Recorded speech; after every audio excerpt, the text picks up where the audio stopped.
And this is Josh. Confused you there. Good luck. Hello everybody, and welcome to Encounter Roleplay. My name is Will, I'm a D&D sex icon, and I'm back today for yet another episode of The World's Tree Burns. We're back with a full cast and crew for another shenanigan-filled episode. And of course, we have our illustrious Dungeon Master, Dan Dillon, with us tonight. Dan, how's it going, my friend? It's going very, very well. Thank you for having me on once again. Excited to be here.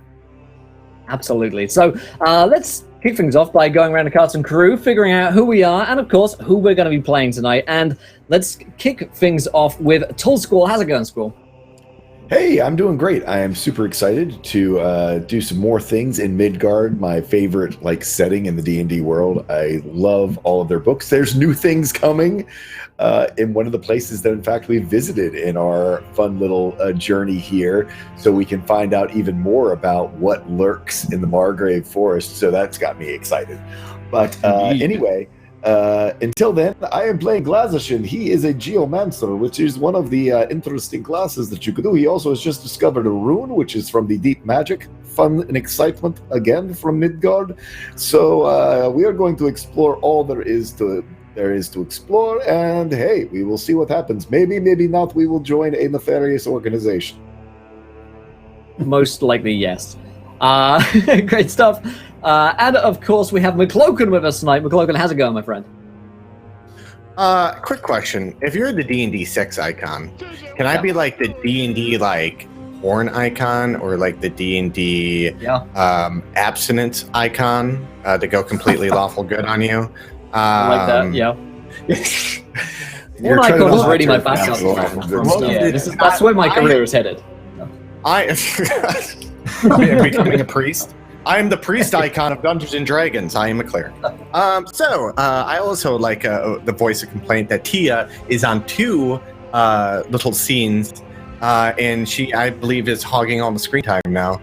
And it's in a contract. Yeah. I also want to say, if you guys ever want to go on a diet, try the paleo diet, because I lost a shit ton of weight on that. So I recommend it. Guys, go check that diet out. But yeah, today I'll be playing Cloak, our wonderful Lone Ranger from Nihon. And he's legit. He doesn't have a bad bone in his body. He doesn't lie to people. He's pretty straightforward. Never killed anyone. I love how people laugh at my description of my character. I was laughing at Tall Squall's face. Wow. But yeah, also, Will, I have a question. Yes. When I went into Fantasy Grounds, the background was draped in blood. Well, and I couldn't find my character. Okay, we'll sort that out in just a few minutes, whether or not the blood is meant to be there. I've never been charged. That's me in a nutshell. Fantastic stuff. And of course, we have with us Laurelania with a magic operating table, which isn't truly there. How's it going, Tia? It's good.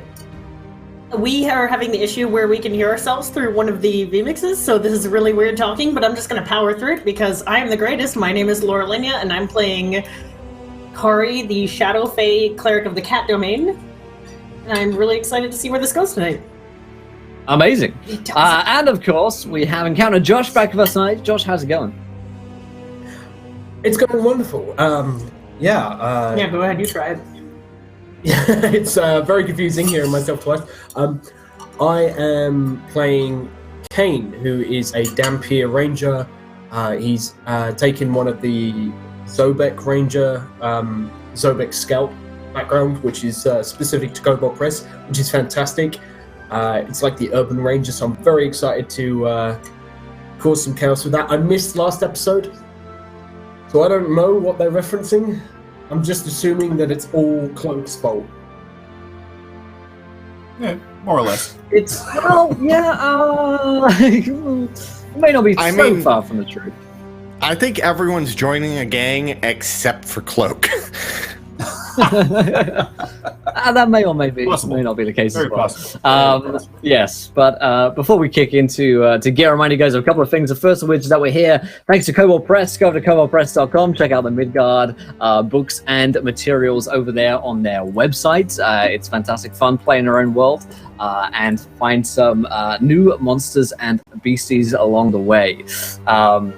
Along with that, of course, we're sponsored by fancygrounds.com, our virtual tabletop of choice, which looks like I've got the right one up now. So go over there, check it out. It's a good old fun time. Then, of course, wellinggames.co.uk, the go-to destination for tabletop board games, wargaming, minis, and all that good stuff.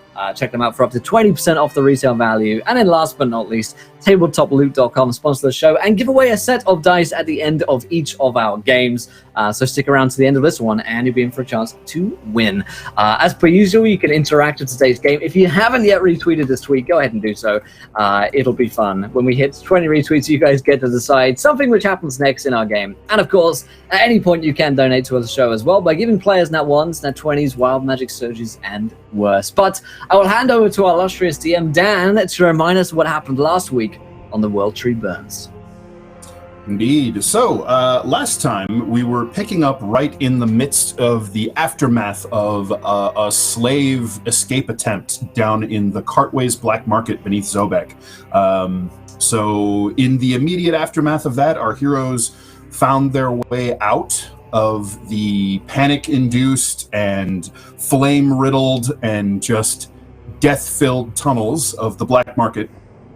Caine and his owl companion Whisper made their way out separately, I believe, as Caine was grievously injured and didn't want to take the chance of running into any trouble that might have been more than they could handle, given that just the formidable nature of those ghost folk. Running into them in the tunnels would have been quite terrible at the amount of hit points that Caine had left. And so he snuck out to go and lick his wounds, kind of under cover of solitude and privacy. And so we'll see what he's been up to soon. The rest of them made their way back up to the surface, and I believe that led us into our bathhouse episode, where everybody decided it was time for a spa day, and we're cleansing the grime and blood of the previous few days' events in the Strauss Public Bathhouse in Crown Square in Zobek. It was a lovely experience where they were pampered from head to toe. I believe a few of them even got the full massage. What is it? The manicure, pedicure, the whole 9 yards. They got the whole package. Yep. Following that. Or was it, let's see, it was around that time, I believe Cloak had slunk off to go and do some solo investigation, again, back down in the black markets that following morning, trying to pick up a few leads on the Black Shields and their leader, Vandessian Thrick, since their attempt to pin him down for information the previous night was thwarted by the ghost folk. So he went down and had an enlightening chat with a tiefling girl who worked as a maid, or just sort of as a tavern girl in the cafe down there, and learned that the leader of the Black Shields, along with several of his people, actually tended to frequent the Silk Scabbard, which is the very place that several of our heroes kind of call their home base, particularly Riodan, and a few others have kind of sort of claimed that area sort of as home.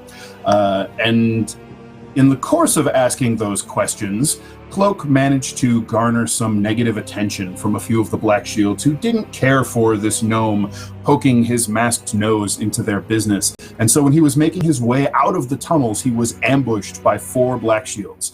And things were looking quite dour for him, until he realized that all of his assailants were humans in the otherwise unlit tunnels. So he struck their lantern down and plunged them all into darkness, using that and his dark vision to save his tiny gnome hide.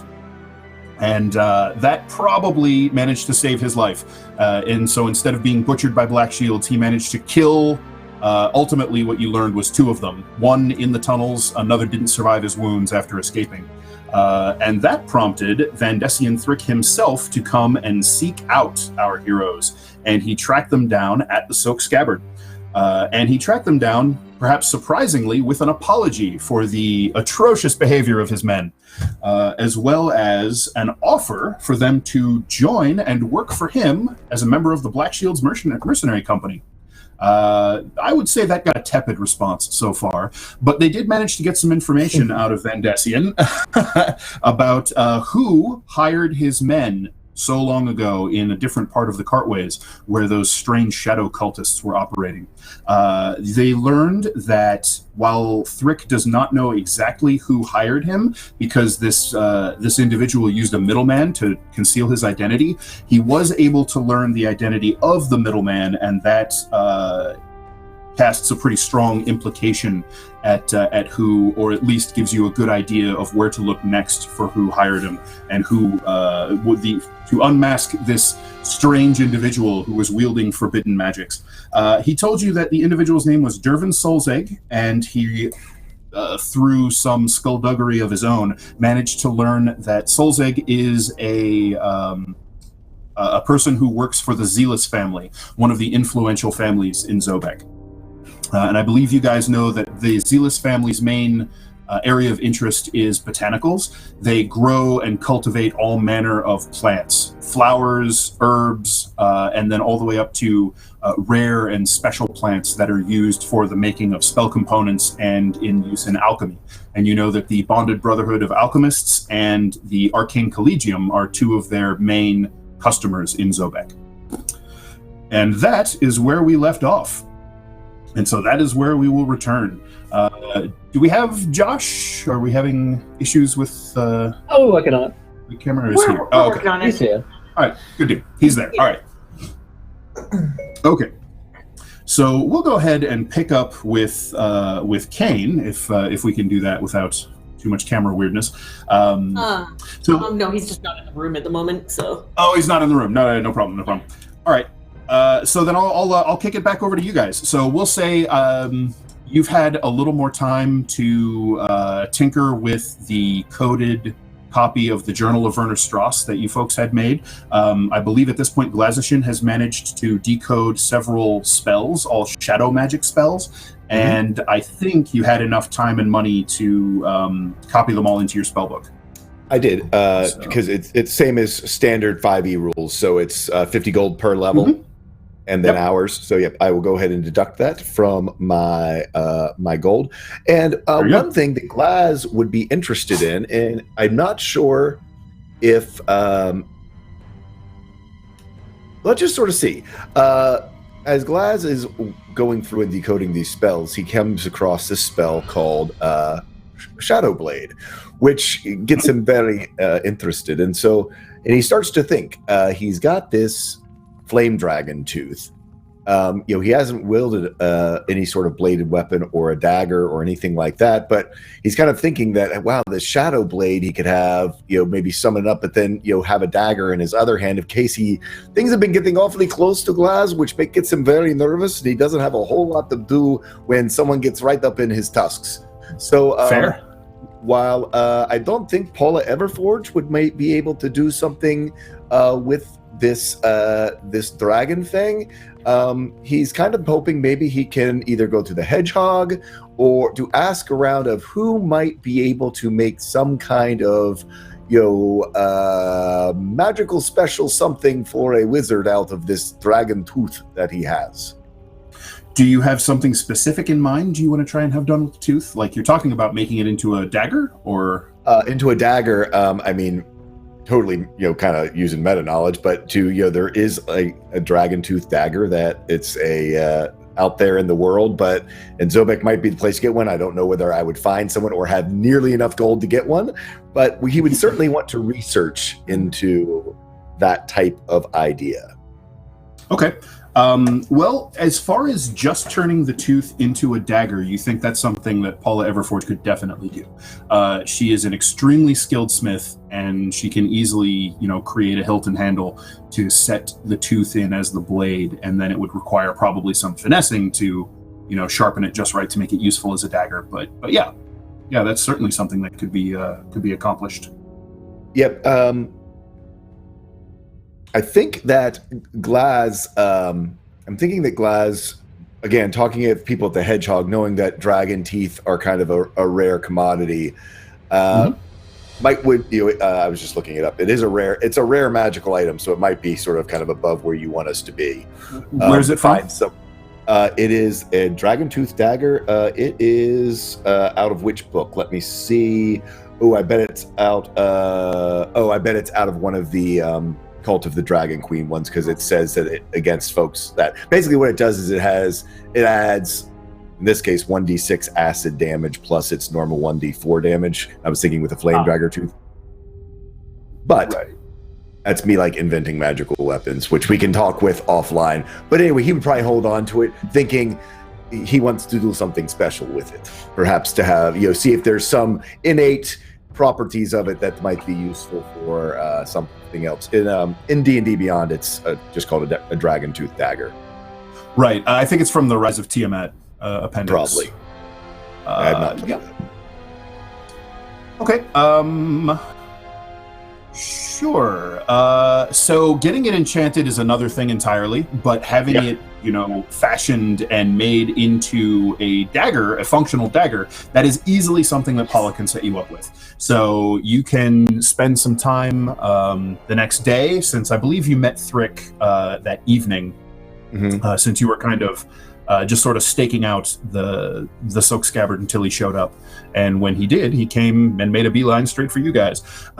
So yeah, you can easily spend some time talking to Paula, and then she can do the work, which actually won't take very long at all. So you have yourself a functional dagger made of the flame dragon's tooth. Cool. So just a quick question. Would that make it not be able to be enchanted into a dragon tooth dagger later? Or does that just like step one, and then if I can find an enchanter and have gold? Right, that's step one.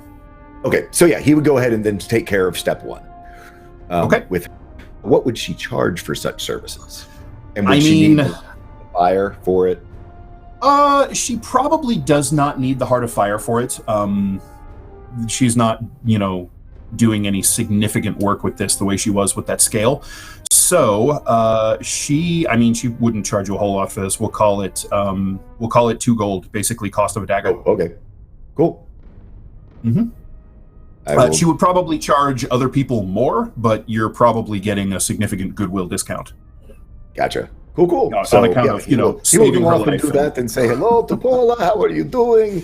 I have this tooth. And sure. That happens relatively quickly.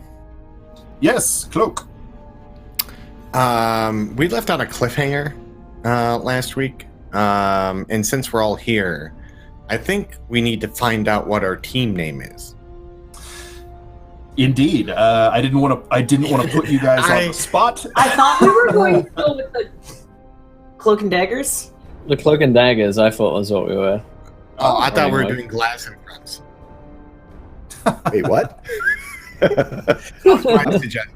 My suggestion was Glass and Friends, because I like to think it's like the Partridge Family, and we like ride around on a wagon singing songs.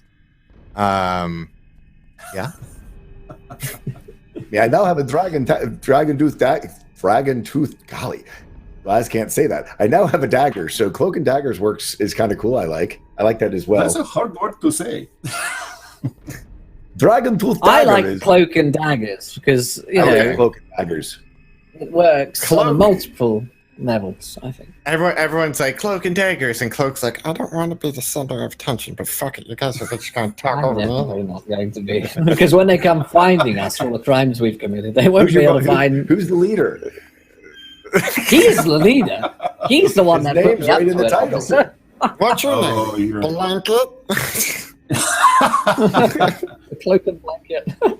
overcoat. Blanket and butter knives. All right. Well, so if that's settled, then you're going to call yourselves the Cloak and Daggers. I think so. All right. There you have it. All right. So let's go to Caine. Are we muted over there, or Josh? Hello. We should be okay. There we go. Yeah. All right. Okay. What would Caine's sort of plan be for the immediate aftermath of having been cooked near to death by a fireball, hacked to bits by ghost folk, and narrowly escaping his tomb in the Cartway's black market for a few days? Probably laying low, drinking, avoiding fights, just doing everything you can to stay out of the way of anyone who looks like they're stronger than a light breeze. Well, that's simple enough. So you'll be able to recover from the brunt of your wounds easily after a day or so, and then you'll still have lingering burns and healing actual the actual physical wounds of all the damage you took. And over the course of a few days, your Dhampir healing, you can even speed that up by lurking out to get a nip of blood here and there if you're feeling adventurous, and then so within the course of a few nights' rest and supplemented by the blood of your fellow Zobeckers, you'll find yourselves basically good as new. Not even any real scarring or anything like that. And so you can emerge from hiding. Whisper likewise has kind of hunkered down. And as you recall, several people, Caine himself, have been noticing that Whisper has been behaving very, very in tune with you. You'll notice, for instance, you might not have noticed it at the time, but when the fireball went off, that's something that would easily be instant death to a creature like an owl. However, thankfully, Whisper was nowhere in the area. As soon as trouble broke out, he flew off of your arm, partially because it's hard to keep an owl comfortable when you start flipping around in combat. Also because his weight would kind of weigh down your arm and make it difficult for you to maneuver and make your attacks. So as soon as trouble happens, he kind of takes off and then either flies up above you or finds sort of a vantage point perch. And so coincidentally, because of that, he managed to avoid the fireball and burning to death right there. Throughout the course of those few days, you start getting the feeling that he's actually looking out for you. Like he's checking corners while you're walking. He might fly up ahead to get a better look, and he almost gives you like this, almost like an all clear sort of look or signal when places are clear for you to pass through. He's actually stopped you from walking down an alleyway one time that had some unsavory characters in there. Yeah, I think he's just trying very hard to steer clear of people who are trouble, people who are tough, and also he doesn't actually go looking for his friends. I don't imagine at the moment, right. He had a fucking rough time. And he's kind of under the impression that whoever was off, there's every chance that they got out. The ghost folk got out. If they're out looking for him, then I guess they probably want our group, and I don't want us to all get caught at once. Sure.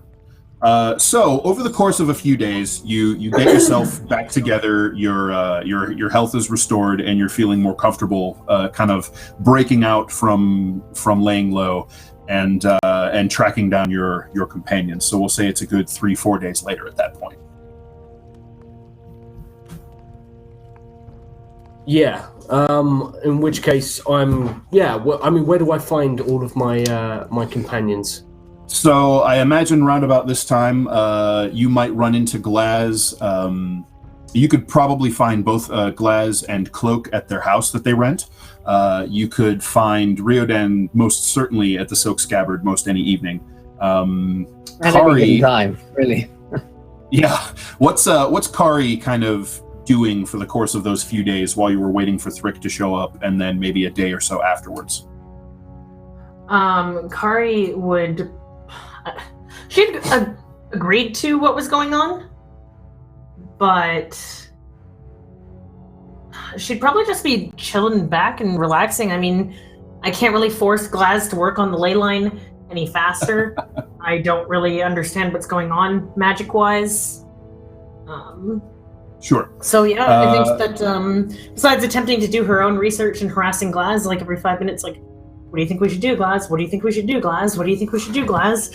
And at some point, I imagine that I'll even become annoying to Glaz, who is usually the person that's talking off everybody else's ears. And we'll just kind of go into my room for some meditation and thinking about where the group should move forward.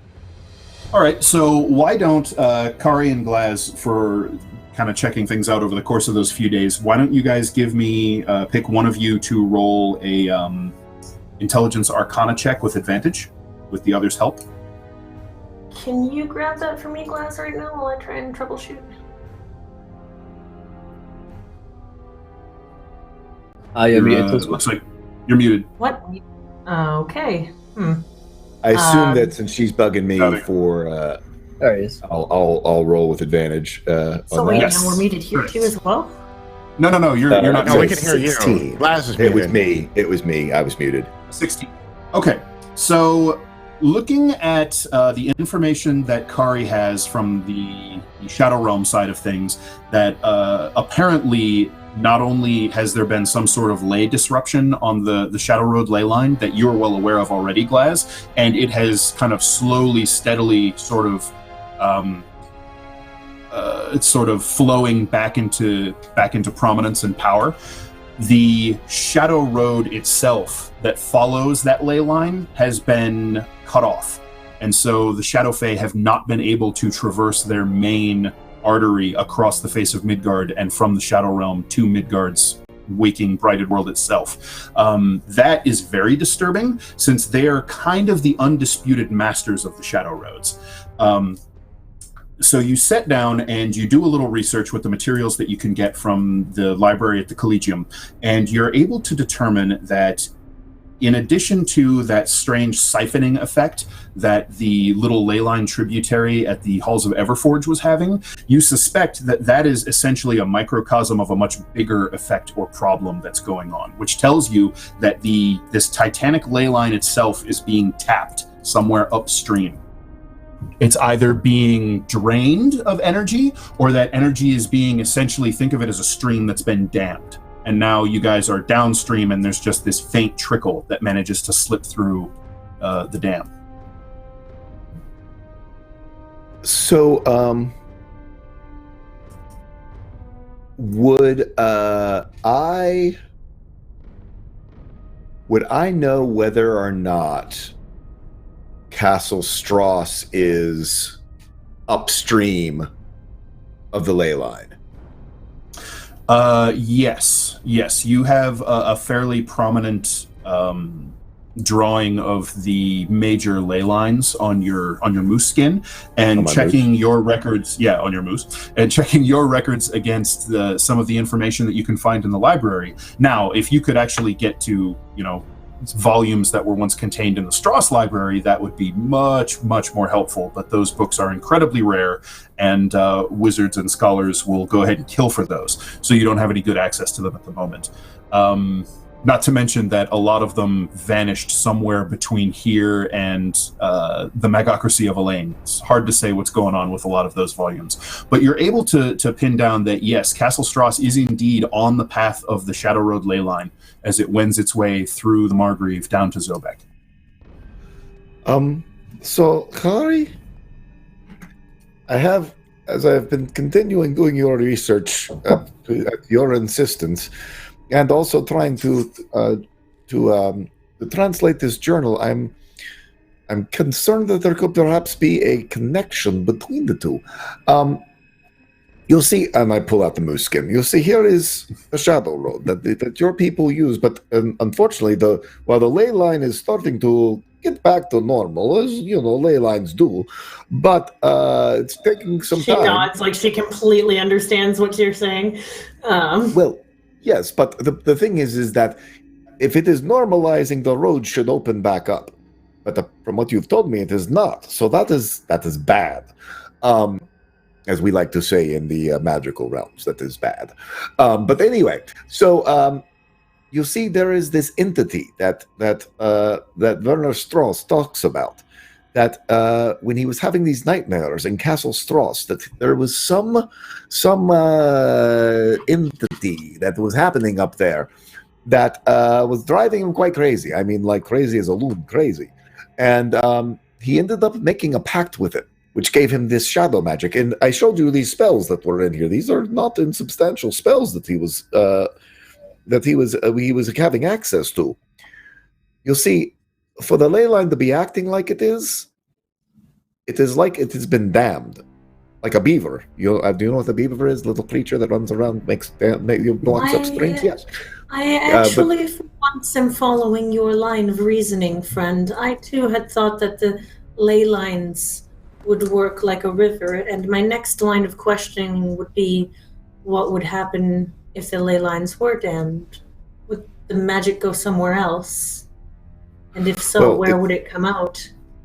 Well, that's the thing. Someone is either tapping it, which they are utilizing it for something, or they're letting it build up. And just like a dam, it basically can then be used all at once for one big hoof of power when you need it. Mm. So what we are looking for is who is our little shadow beaver who has crossed the dam up at Castle Stross, or potentially somewhere else upstream. I am so thankful for you, Glass. This is important information. So, Caine, I'm going to say that in your course of sort of searching the usual haunts for your companions, you're going to figure that Glaz and Cloak are probably trying to pick up girls at the library, and so you'll run across Glaz and Kari going through their research and sort of spitballing their theories on why the Shadow Road is malfunctioning. It looks like you have returned to us from the dead. I kind of look at Glass like, yeah, I made a joke. That was a good one, yes. So, yes, did you hear all of that, Dan? We are, I believe we are in search of some little nefarious folks who have dammed up the ley line. We are referring to them as a shadow beaver. Well, what do we do, and why do we care? We care because my people care. And also, if the magic ends up somewhere else and one person becomes that powerful with magic, they could cause quite a bit of trouble for other people. And I know you are a champion of the people, if nothing else. True enough. Is Cloak? True enough. She goes back to her notes. Yeah, you guys over the course of running into each other, quickly meet back up. I would say I'm in the opposite aisle, and all of a sudden, like, some books just like fall out, and he's like peeks his head through, and he's like, actually, if you think about it, this is what you need to be concerned about, because I've been listening, and we actually already kind of ran into that, if you remember, Glaz, with the fire dragon, right? That was dammed up, so they can open a gate to the realm of fire to get the brass army. Now, if you're experiencing the same thing with the Shadow Road, that means someone's damming it up to use all its potential magical energy to do something similar to that? A shadow dragon? Well, or an entity. Does such It a thing seems that it's exist? right in here. Shadow Whatever this entity global. might be. Okay. Kari, you're from the Shadow Realm. What is a ferocious shadow monster that someone would want to summon to here to ruin our lives?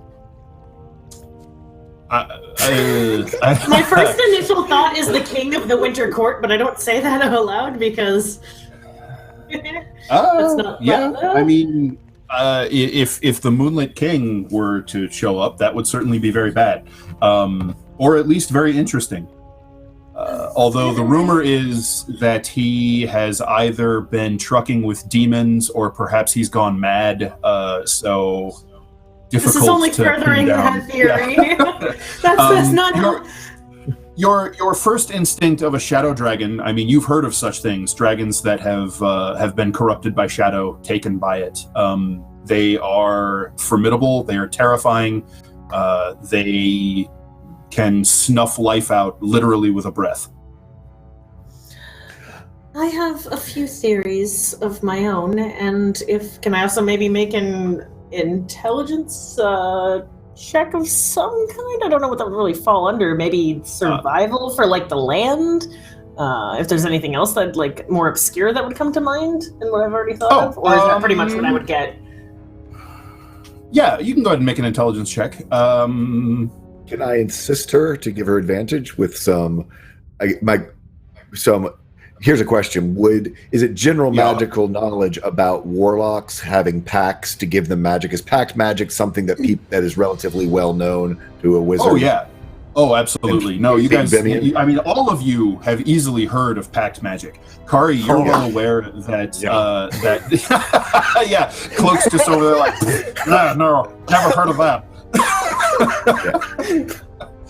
Cloak, Niemheim is up to its damn eyebrows in warlocks. There's contracts everywhere.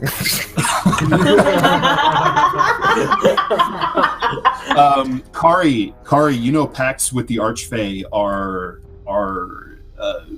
common, way more common than you feel like maybe they should be. These things are, binding for a lifetime and beyond, and people seem to enter into them for sometimes the most trivial of reasons, for things like, wealth or revenge, things that you can easily get on your own if you really want them. Why do you bind yourself to one of these entities forever for it? This, by the way, is why shadow magic ensnares so many mortals, because they don't think. So I would remind her that whatever this entity is was powerful enough to create a pact with Werner Strauss to give him magic. Okay, given that, I will allow that to count as a help to give you advantage, but maybe not for the reasons Glaz thinks. Okay. So you can go ahead and make an intelligence check with it. Yeah, my 18 would have been my 18 would have been the best of the two because I rolled them individually. I didn't hit the advantage button. Very good. Do you have an intelligence bonus, or are you just straight up? I do not have any bonuses because remember what I rolled for my character stats? I remember roughly. Yeah. All right. So an 18 is good enough. So you're kind of thinking about it, and there's any number of powerful dark creatures that you think it could be, but you kind of just play your memory back through the events that have kind of arisen since you all have been adventuring together, beyond the simple stuff that you've done, like helping guard a caravan between Zobek and the City of Lanterns, that sort of thing. These events really kicked off with your seemingly innocuous job to recover that missing journal. And you recall the figure in the white robe and hood down in the ritual space that vanished on the wings of powerful magic. You didn't really click to it before, but the way it made you feel when that figure spoke those hideous non-words, if you remember, the things that evaporated Glaz's magic and made you all sick to your stomachs and caused those spontaneous nosebleeds, you remember having a nightmare and you woke with blood pouring out through cracked lips. And you remember these vague snatches of imagery from that nightmare where a figure in white, maybe the same figure that you saw in the cartways below Zobek, maybe not.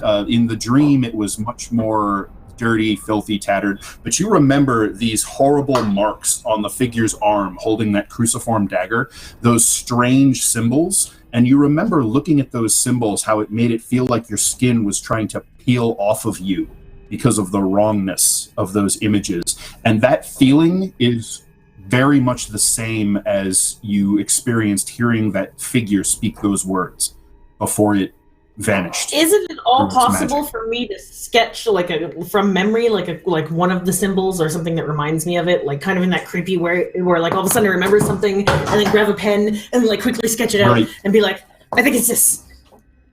Okay, so I think some of you might have tried to do some of this before. Glaz, didn't you try to write down the words that you heard? I did. One time? I did back when I was downloading to my buddy. To the Master Diviner. We were working for back at the Collegium. I've lost it's here somewhere. Rudwin Whitstone. Yep, that's him. Kari kind of like her hair and is like, I think I know what this is, but I can't bring the words to memory. That white-robed figure.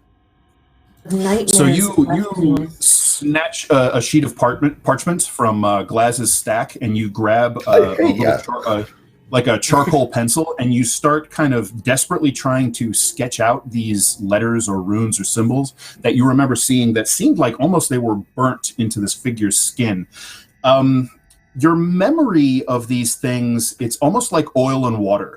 Your mind just sort of slides off of them as you try to picture what they look like. So in the end, it's frustrating and difficult. But what actually gives you some success is you stop thinking about it, and you just sort of remember the feeling that it gave you, and you just sort of let your hand go, almost like automatic writing. If you guys are familiar with that as a divination tool where you sort of kind of let a spirit write for you, that kind of deal, you start doing that, right? You just sort of get yourself back into the headspace of that nightmare. And the rest of you watch as Kari's eyes kind of roll up behind her lids, just showing the whites through barely opened eyelids. And as she starts to sketch, her hand starts to move in this almost mechanical fashion, and she starts marking these symbols on the parchment. And immediately you can all smell the stink of rotting meat. And you look down, and the black charcoal marks on the paper sink into the parchment, and you can see that this bubbling black starts to spread from the symbols out across the paper. And at the edges, you can see these tendrils of black, like veins, growing through the parchment as she writes these things. Do I sense a portal? You do not sense a portal. Okay. That's it. Okay. I'm not super concerned, but I'm not, that's some creepy shit. The black tendrils like going up the charcoal into her hand. We need to like. Why don't you make me a? Let's see. You're specifically looking for that. So it looks like maybe just the charcoal is rubbing off on her fingertips. So there's like some dark discoloration on her fingers, but it could just be from the charcoal. You don't see like veins digging into her flesh or anything like that. It's not like it's starting to infect her. Yeah. No, it doesn't look like it. Just let me keep writing. Whisper on your shoulder. His talons dig through your clothing and kind of prick your flesh, and his feathers start to flare up in agitation as this is happening. I look to Glaz for guidance. Sort of, this is like gonna have to be Glaz who makes a call. This is weird. I'm gonna keep running until somebody sees me. Yeah, remembering the Master Diviners.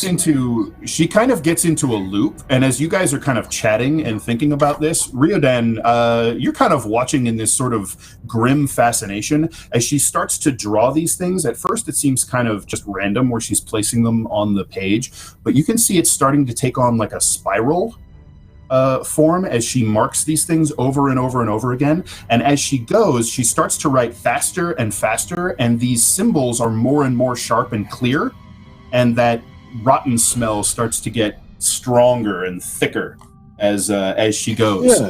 And she starts pulling off the back of your neck. At this point, Cloak would like fucking be like, because he's seen that before. Because he's probably seen like devils like possess people and fucking start doing that shit for fun.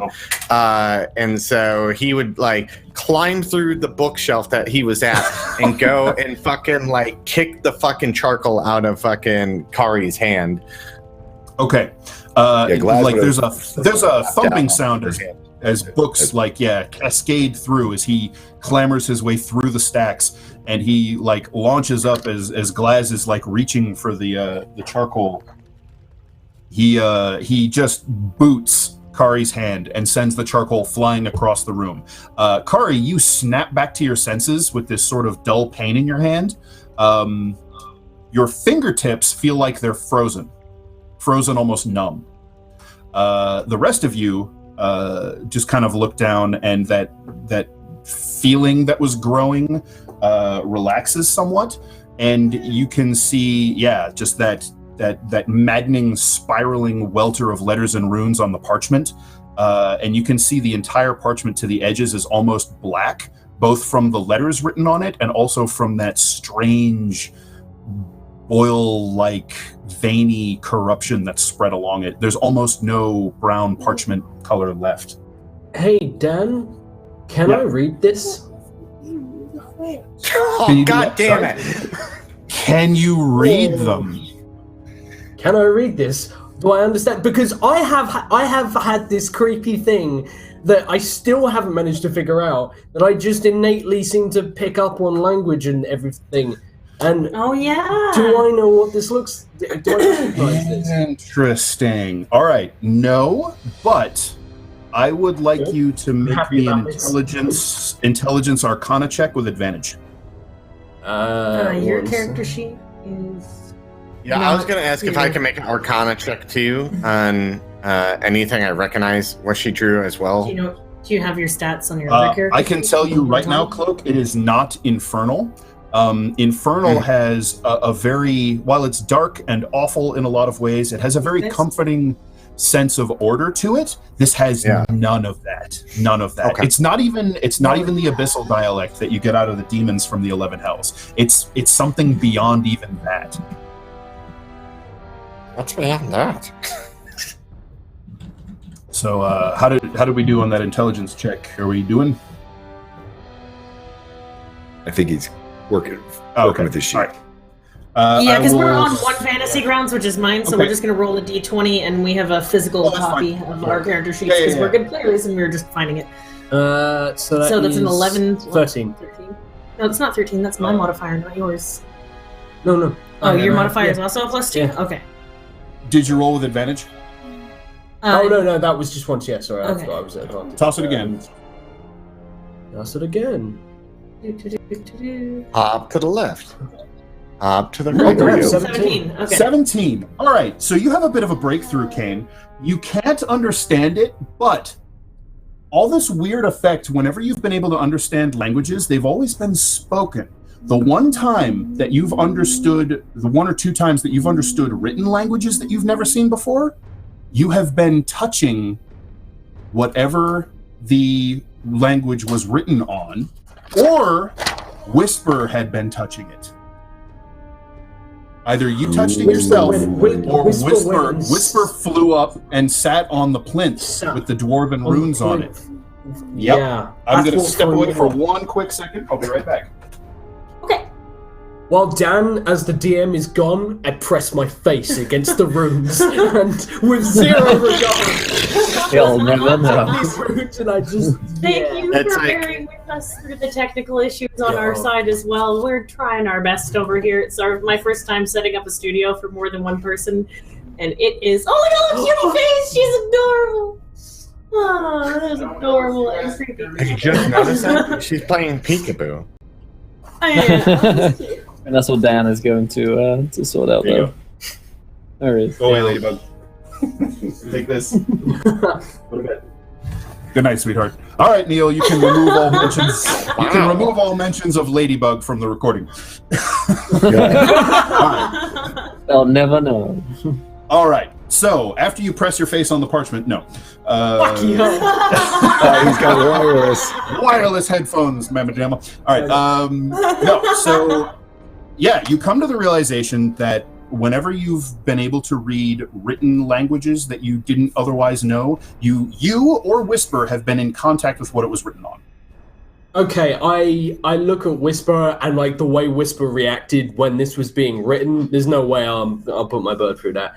I look to Kari, to Glaz and Reardon, and say, "There is something I could try."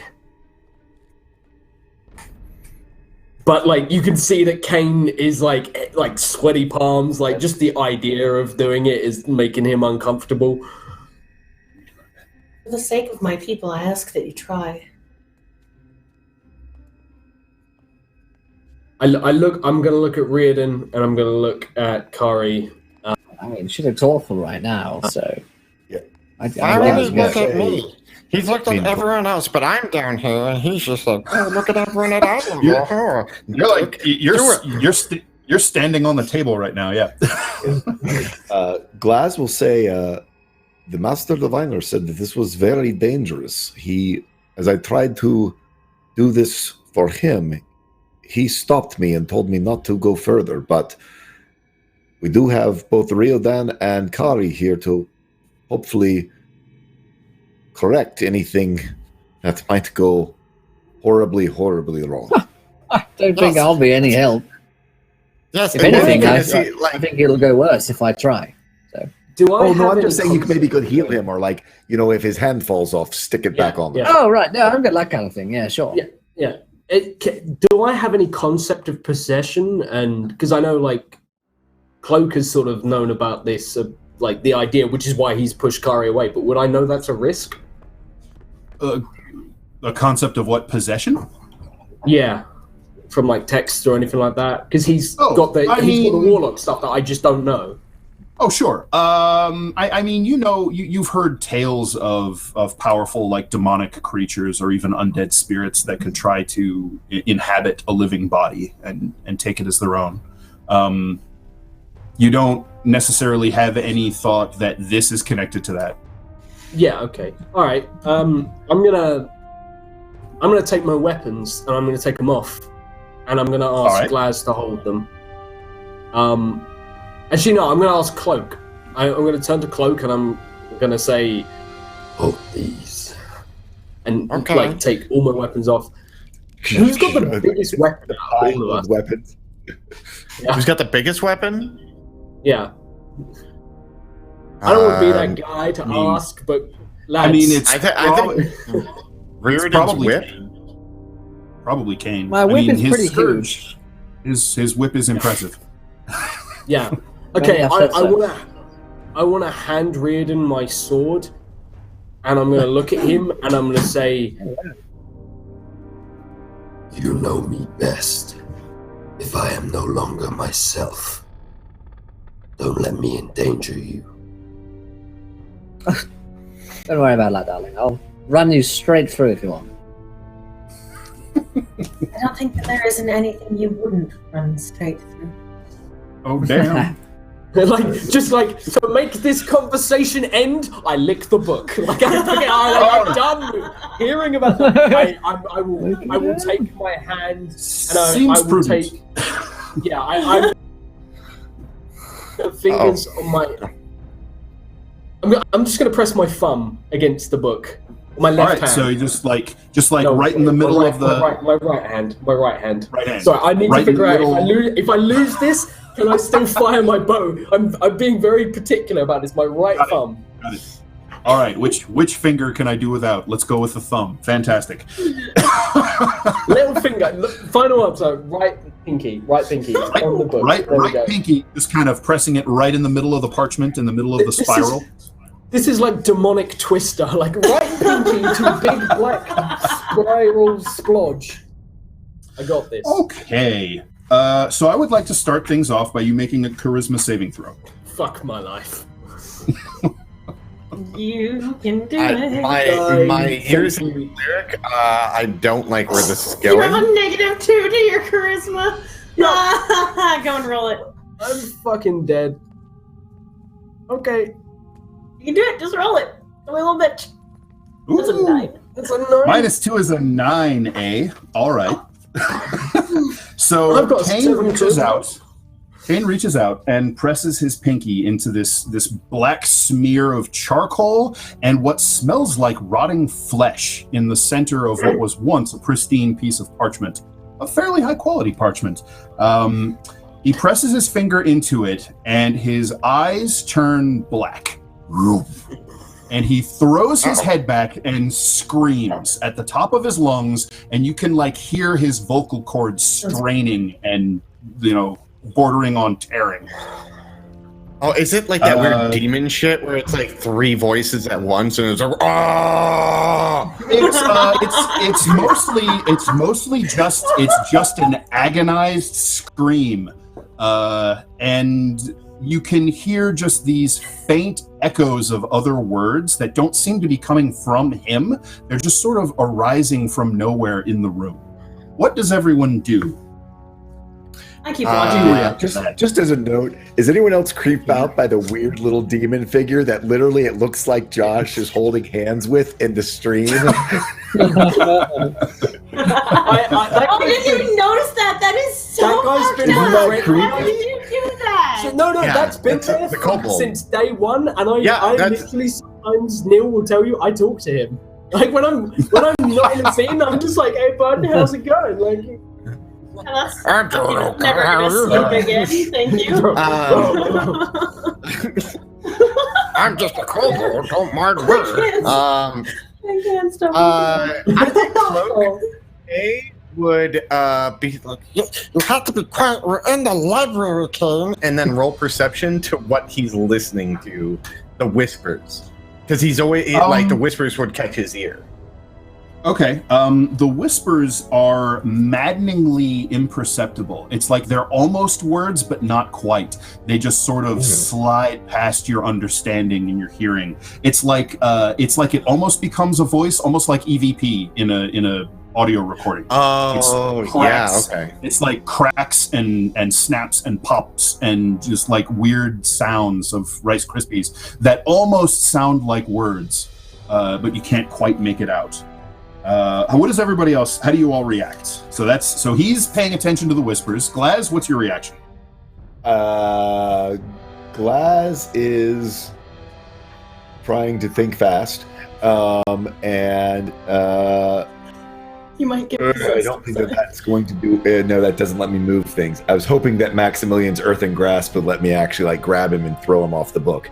But I know what I'm doing. I know what Glaz is doing. Glaz is scared. He goes, "I told you." He pulls out. fuck. He pulls out He pulls out the Heart of Fire, and All right. lights the paper on fire. Just like smashes it down on the paper. Like smashes it down the paper. Well, it's in a lantern now, but basically with the idea of seeing that before darkness fled from the elemental fire, the light of the elemental fire back in the Margrave That's smart. Forest, he is going to burn the paper. And I know his hand is right there, but at this point, he's worried for his friend, Caine. All right. So you smash the lantern with the Heart of Fire, the Heart of Flame, this blue, pure elemental mote down onto this parchment. As Caine basically just screams the entire contents of his lungs, draws a ragged breath, and starts to scream again. And you can now hear that as the midst of the scream, he's starting to say something. The lantern comes smashing down. The glass inside the shutters shatters, and this blue flame pours out almost like a liquid onto the parchment and immediately begins incinerating it. The strange voices you've heard echoing around the room rise in pitch to this sudden squeal, like a little cacophony of shrieks. The flames swirl around the parchment, and it starts to disintegrate, burning into cinders, roiling in this blue flame. And the flame starts to burn into the wood of the table and spread out to some of the other books and parchments there as well. Also, Caine, Yep. you're gonna go ahead and take a little. You take 1 point of fire damage. Thankfully, Glaz is very careful with how he smashes it down. He starts a and fire in the library. The pain is enough to kind of. The pain is enough to kind of snap you back to enough attention to snatch your hand away and clutch it to your chest, and you sort of stumble back and fall to your knees, and you manage to start drawing in a breath and stop screaming uncontrollably at the moment. There's really not. You are still. You're basically incapacitated at this point. You can't take any actions. Can't really do much. The fire roils and swirls with the blackened ash of the parchment. Glaz, what are you doing? Oh yeah, Glaz is going to try to contain it. I mean, he's not going to set the library on fire, but I mean, Sure. with his lantern, with the idea that that was made specifically to contain it, and as he's seen before, he and Paula were able to sort of scoop it back in. I mean, he's going to sort of Come back home. Come back to your little home here. Hey, yo. Yeah, Cloak's so, stomping shit out on the table right now. He's like, no. All right, so the heart of flame is still contained in the lantern. It just looks like some of the fire it gives off poured out. Gotcha. So it didn't all pour out. So you can kind of snap the shutter down and pull it back, because as you watch, the blue flame that's picking up these blackened, charred, and corrupted bits starts to warp in color and turns more green. And you can see as it swirls up in a essentially in a phantom breeze, almost like a fire twister, off the table up into the air. It's about as tall as Cloak at this point, and you can see a blackened smear here and there in this green flame swirling around. And as it twists by, it sort of stretches into the vague semblance of eyes and an open mouth. So the next few minutes are a chaotic welter as this flame is imbued with some sort of blasphemous existence and starts to move around the table, setting things and you guys on fire. We're not going to jump into combat or anything, but you guys strike into action. Oh, do you have something you'd like to do, Cloak? I want to use my planar warrior to fucking attack this thing. Yeah, exactly. That's what I was about to launch into. You know, Cloak's blade sparkles with blue force along the edge. You draw all of your weapons and ready your spells, and you slay what was essentially a spontaneously created kind of a minor fire elemental.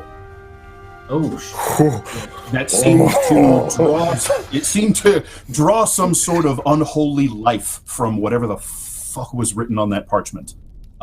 It's a good 10 seconds and it's done, right? The smell of smoke is hanging thick in the air. You can see several of the books you had out are now pretty obviously damaged.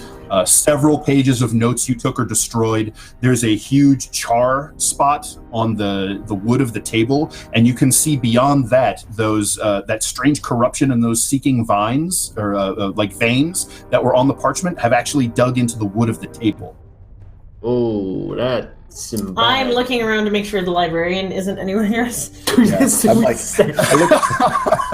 I look to Cloak. I think we might lose our library cards. No, okay. Let me tell you. 5 days ago, not even 5 days ago, Theron, he accidentally cast Burning Hands, and he burnt some books, and he still comes here. So no, this will be fine. No, I'm not losing my library card. I say, right I was gonna say, after that. Kobold around? Is Cloak's nemesis the Kobold around? Not at the moment. Not at the moment, thankfully. Is anyone even gonna check me for a pulse, or are you just so fucking worried about your life? Very You don't have a alive. pulse. I was gonna say. I thought I was incapacitated. You're incapacitated. Well, he managed to stop screaming after the fire washed over his hand, but his mind is still sort of. Then I roll a medicine check then, please. I thought it was... reeling. Yeah, you can make an intelligence medicine check. Sorry, wisdom medicine. I do not have proficiency in medicine, but I'm going to give it a go anyways, because you're my buddy. It's a wisdom check. Okay. All right, so he has a minor burns on his hand, nothing terrible. He is, God, what's the way to do it? He's kind of got a 1,000-yard stare at the moment, although thankfully his eyes aren't black anymore. You can see that in the whites of his eyes there are sort of red patches where it looks like some of his blood vessels have burst, and he's had a few little eye bleeds. And there is a little trickle of blood just sort of starting to run out of one of his nostrils.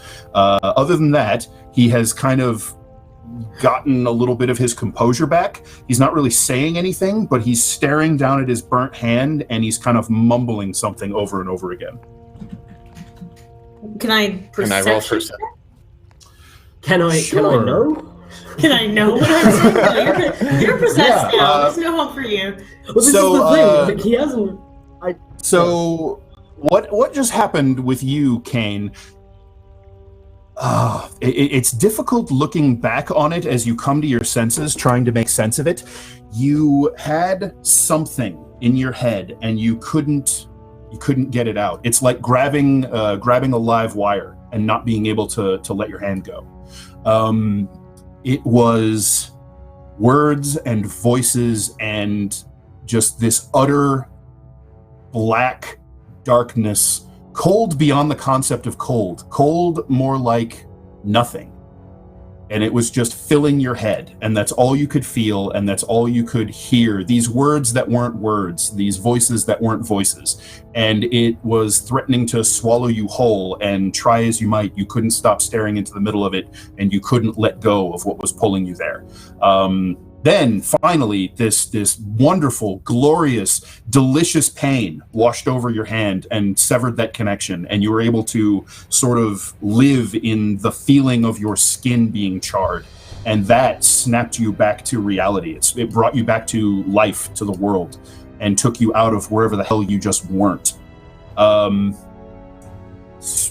Echoing around in your head, and now as you kind of take a minute and realize it, just sort of tumbling past your lips, just sort of blathering it without even realizing, is...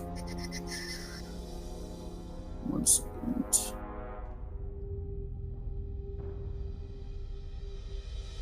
I'm gonna have a fun time pronouncing this, so... Look, I touched the book. The least you can do is pronounce the word. Like, I fucked. I will, but I'm going to type it out so you guys know what the F I'm talking about. You're kind of hearing in your head and saying over and over, Igurdraketh. Igurdraketh. Mm-hmm. Where are you typing this? Okay, over there. It's in. I can't see it. That's okay. Yeah. Can you tell me for my notes though? YGD. YGUR. Yeah. CUR. Okay. DRA. DRA. Okay. KEEH. Okay. I'm gonna put it in Twitch chat as well. Oh, there it is. I was gonna say, because once we close the vmix, then I lose it, then I don't have notes. Yep. Yep. So, I want you, Josh, to go ahead and mark down somewhere on your character sheet that you have 1 point of void taint. Oh, that's fun. Oh, fucking Christ. You've got the void. Have I had this before? No. You guys had some shadow corruption. It's a little different. Void taint. I'm trying everything, baby. I fucking... Yeah. Dan, I hear you got some crazy new rules. I'm gonna dip into everything and just try like a soul bison. tapas. Corrupt the crap out of me. Let's do it. Yeah, indeed. Okay. Void taint. Yep. Wasn't anyone As near soon as Cloak would have heard that name, he would have gone off and started researching into the old looking books to see if he could find anything without talking to anyone. He would just walk off and be like, he just disappears into the stacks. All right, so you spend a little of time poking around. You're pretty quickly able to realize that whatever volumes might contain something like that, it was probably not for just kind of general consumption. It's in the sort of the forbidden collections. how do I get there? How indeed. There.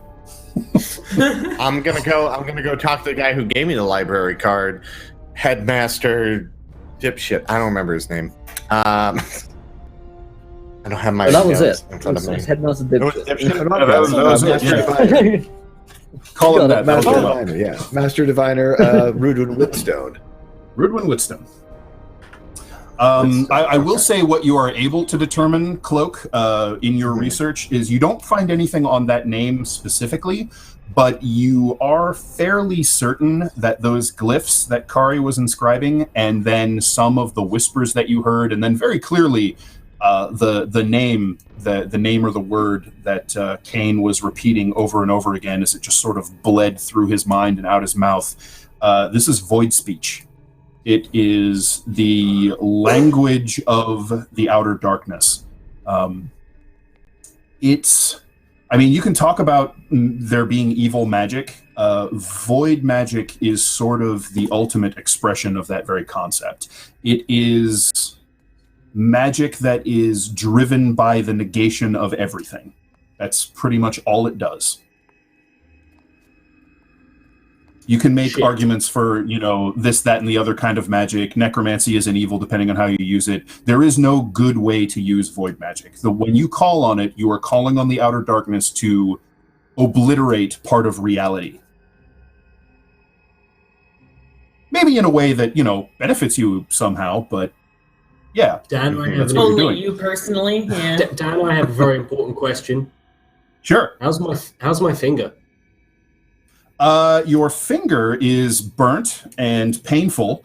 The one that you were touching the parchment with in particular, it has sort of a dark black smear on the fingertip. Like imagine that you pressed your hand against, yeah, sure. The nail bed has kind of gone purple and black. And then the fingerprint where you were touching the parchment is just got this ugly, kind of lumpy looking black stain.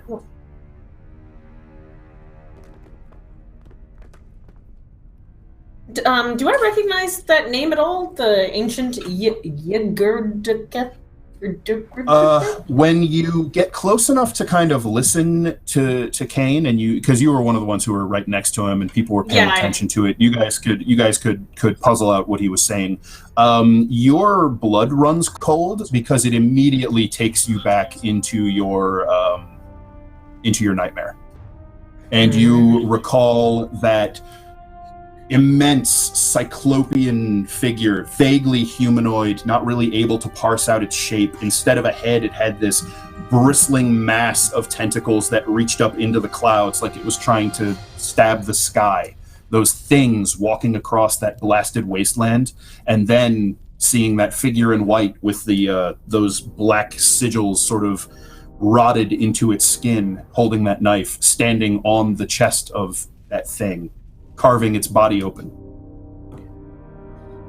I think that perhaps we should talk to Thandusian Rick and get him to assist us with this favor for a favor.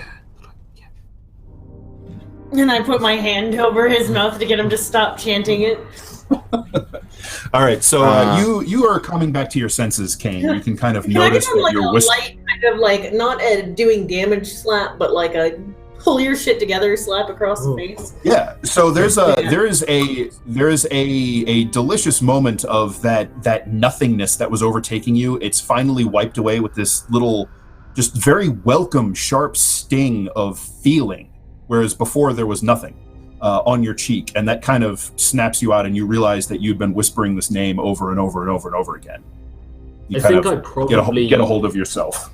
Yeah, I think I honestly probably grab hold of Carrie's hand, and it probably comes across as aggressive, like when she's thrown water in my face, when she's pissed me off, and we've actually fucking tussled in the past, but this is a man grabbing hold of a life raft and hand shaking, cold sweat terror over himself, and just looking at her he hasn't seen her in years, he's not seen anyone in years, and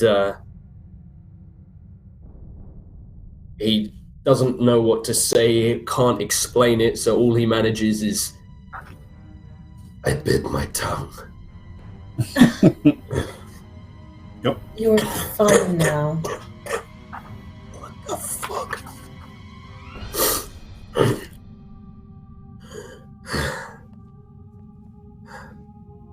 What happened? You gave us the answers we were looking for.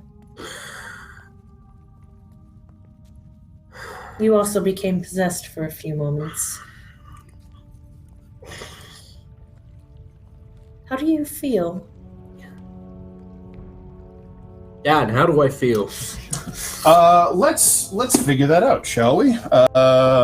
You first of all feel translate to. You feel like just imagine going through a just sort of emotionally harrowing experience, just something very traumatic that you can't really make full sense of. So it's very confusing on top of everything else, and it feels a little bit exhausting. And I need you to roll me a D100, please. D. Oh, 100. love percentiles. Yes. Oh, 65. 65. So close. So close. I know. Hey, we're dumb. Okay.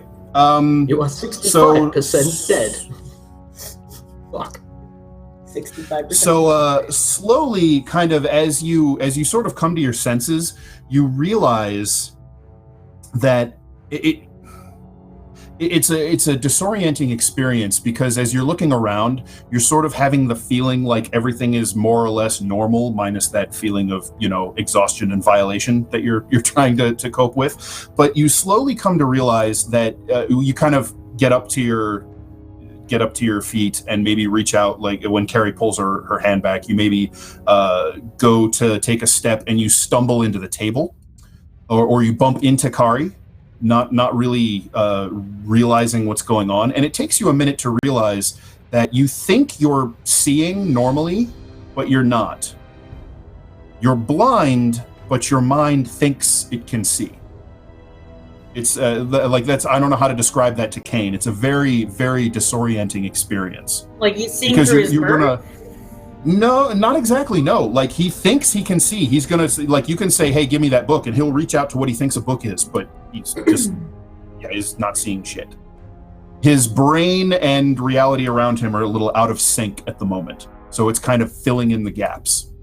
So I guess I bump into Carrie, and suddenly Carrie teleports, like, in my vision to suddenly. It's like, for me, she's a little bit like my yes. brain, my brain's like filling in the illusion. Like suddenly she's in front of me. So in my mind, I see her rush up in front of me suddenly, and I look to her confused, but I'm not looking at her. I'm looking off to one side.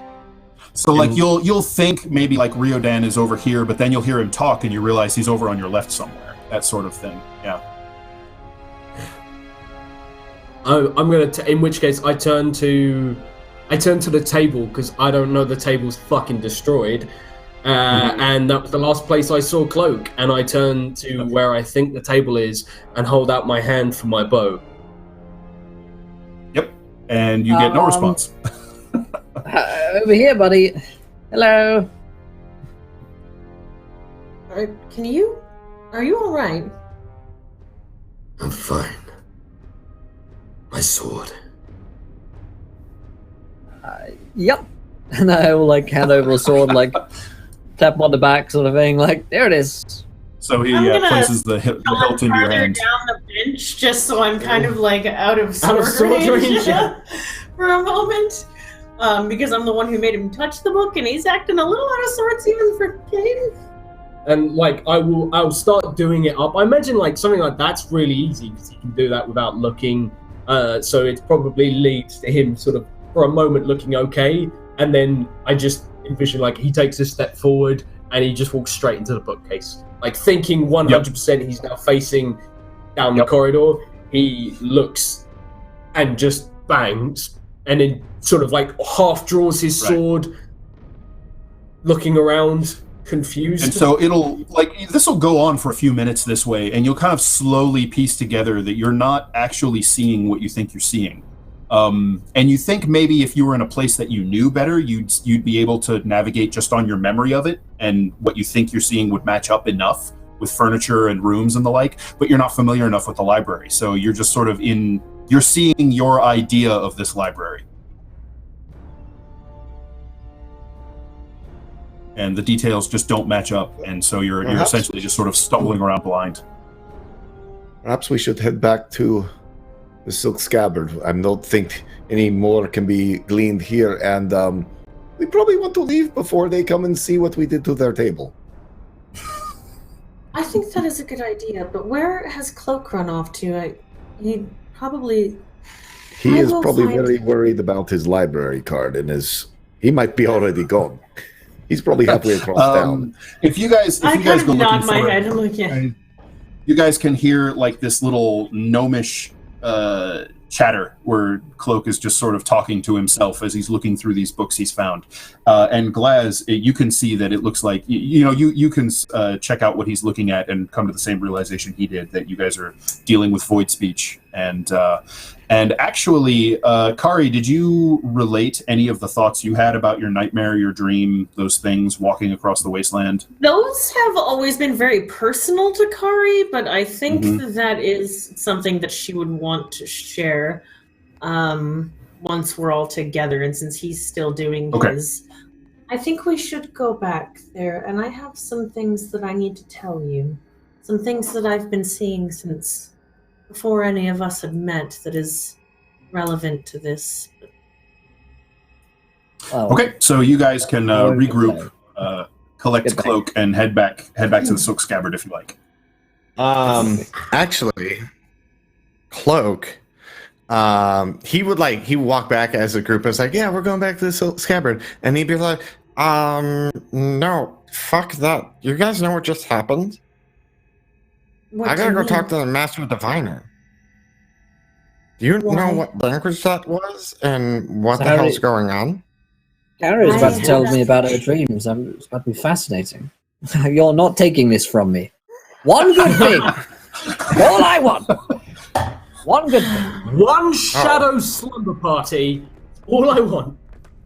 Okay, well, and then you see the book he's holding, and he holds it up in front of everyone, and it starts it has little blurbs of how they have run into void speech, and there's not much on it, and they have examples that are segmented because of what happened, and I imagine that's how it's in my head. Most notably in the book, there is absolutely no written example of void speech or void glyphs. Okay, and it tells you because the words themselves are corruptive, and that it kind of spreads the touch of the void just by being written or spoken. Okay. He would point that out to everyone and be like, "Oh, yeah, point that out now, you." Good.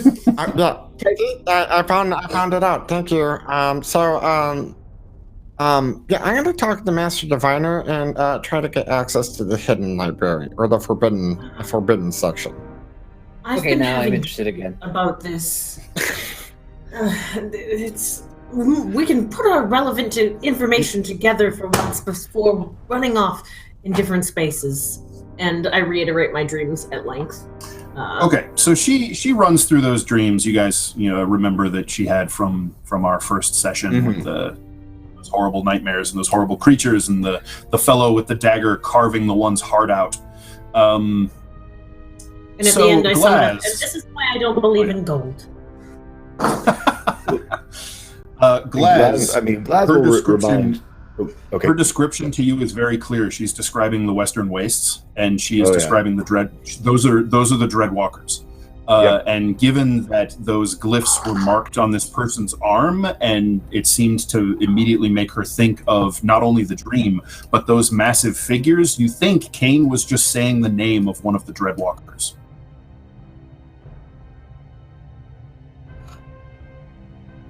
No, do I know? Oh, there.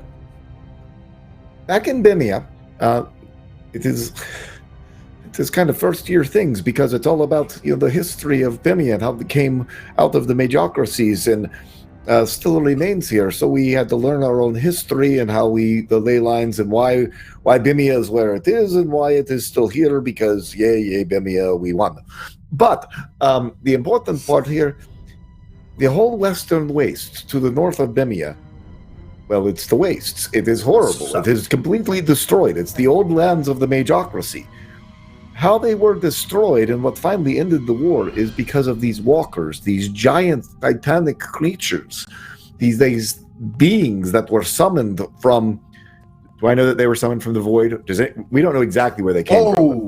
Well, you don't know exactly where they came from, but you have a pretty good idea. They're definitely creatures of the void.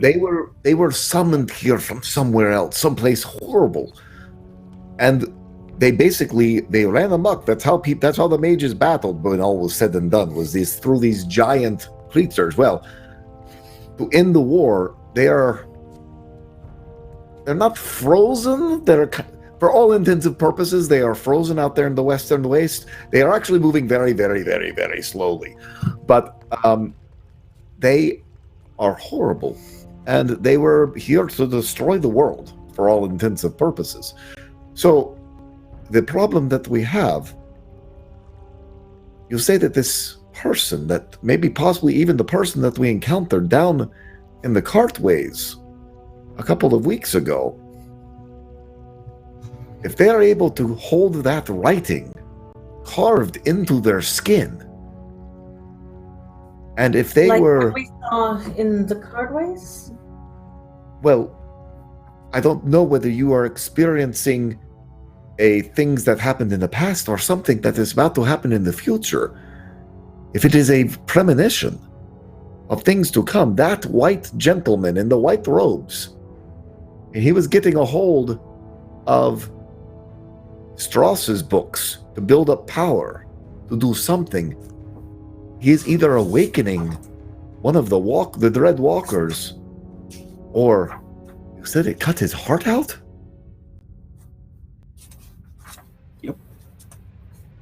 Harry looks terrified and is nodding. The heart of a Dread That would be Walker. bad. Right. Yes, as we like to say in magical circles, it would be very bad. And then she looks less scared as, Glaz's levity always kind of breaks through to Kari. This would be capital B bad, yes. Strauss's book. Do we still have that? Yes. Do we have all Well, the we have all information pieces. from that? We do not have all of it. We just have the piece that was encoded. I've got it pretty much taken care of now. He was in Did we not contact make with a some copy kind of of the entity. book? I'm sorry? No, remember we gave the book, but we had the scribe make us a Right, copy okay, I was of gonna- the Right. of the ciphered part. Of the coded Okay, parts, yeah. Of the coded part. Okay. So we only have the coded. So, is there anything that you were able to decipher that would relate to what's going on right now? Not directly, but the pieces are starting to fall into place. We have the Shadow Road, which has been dammed up, or is being siphoned in a strong enough way. A titanic ley line has been influenced in a strong enough way that the Shadow Road itself has collapsed and is now unusable. We also have the fact that up with Strauss, in Strauss Castle, there was an entity that Werner Strauss was in contact with, that was powerful enough to give him shadow magic, not insubstantial shadow magic. And now we have Kari's dream. Right. So, do you think it was a misinterpretation in the book? Like, how long has void magic been around? Well, void magic is, it is Doesn't sound like a new wave kind of thing. part of the beginning of the universe itself. There's lots of theories about these things that it is older than even shadow magic. So, how Is that correct? Is that common okay it? to say? That's Glad's So- understanding of it. Glass's understanding is pretty accurate. Accurate factual information about particularly the origins of shadow magic are maybe impossible to come by its very nature. But the going theory, particularly the Bemian scholars, is that the void is what was left over after the multiverse was created. It was these little bits of nothing out on the very edges between the stars, between planes even. That was like left, and the little bit of nothing that was left over was incredibly resentful of its non-existence, while everything else gets to go and exist, and so it just wants to swallow everything. So Sentiment okay. I understand. I think my question, what Cloak's trying to get to, is he'd be like, is void magic like common knowledge? Like, unless you were No. like digging. No. okay. Thank It you, is random voice that forbidden. yells at me. well, it corrupts not everything common it touches. knowledge at all. Even to write it down becomes corruption itself. Yeah, but no, what I'm saying is that, do you think maybe they misinterpreted, they called it shadow magic because that's how they knew it? but it was really void magic. It's Yeah. really assuming, and don't take my word for granted, but it could be a possibility, and the entity could be something I don't know. Well, and this is a question where we're on the narrow line between meta knowledge and character knowledge. The actual spells the 4 spells that were in there are shadow magic spells. So I will tell you right now, those cultists you were dealing with were absolutely using shadow magic. Like Kari recognized a lot of the umbral. Yeah. I mean, the shadow magic is very familiar that to was the her. thing on their eyes to get them dark as a vision. shadow. They had that creepy owl Yep, thing yep, as yep. well. That was all shadowy, I seem to. Yep. They had creatures that And were infused actual with shadows. Yeah. Yeah. I have. And it was dark down there. And actual Oh, yeah, shadows. yeah. Yes. Right. Lest we forget. The shit that almost killed me. So Hang on a second. Yeah, Josh, what do you got? As someone who actually not went toe to toe with Strauss, but was there when Strauss and his fucking During the revolt. yeah. As someone who actually fought during that, how much of this do I have any extra knowledge or anything that would be relating to the void magic, to anything that I might have seen? Not necessarily. I know, like, I very much doubt I ever saw Strauss in person, but at the same time, like, Well, it's a family, so Yeah, there were multiple members of the Strauss family. Yeah, you certainly saw them, and you were at least relatively present when the armies of the Free City, when the basically the rebels, then they revolted and drove the House Strauss and their forces all the way back to the castle, and burned the village and killed every member of the Strauss family and hung them from the walls of what is now known as Castle Shadowcrag. I mean, you were there. As far as you know, like, you never heard of any void magic. You never saw any of this horrible corruptive stuff. You saw plenty of dark shadow magic happening and creatures from the Shadow Realm sort of yoked into service. You saw plenty of that going on. Shadowcrag at this point is basically a ruin. however, Yeah. isn't it mined by Kobold? There are mines underneath Shadowcrag. I think those particular mines are abandoned right now, but it's possible they may have been put back into operation. I still think it's worth checking. There are certainly other mines in the Margreave nearish that House Strauss used to control that are back in operation now. Yes. Well, So- we have. One sec. With the kobold, because I know that I used to provide protection for kobolds who were going out to mine in that area. Do I know any of them still operating? Like, who operates nearby? I know I haven't been in town in quite some time, but I'm thinking, like, how can nearby- we get out there and... Yeah. Let's see. Yeah, there is...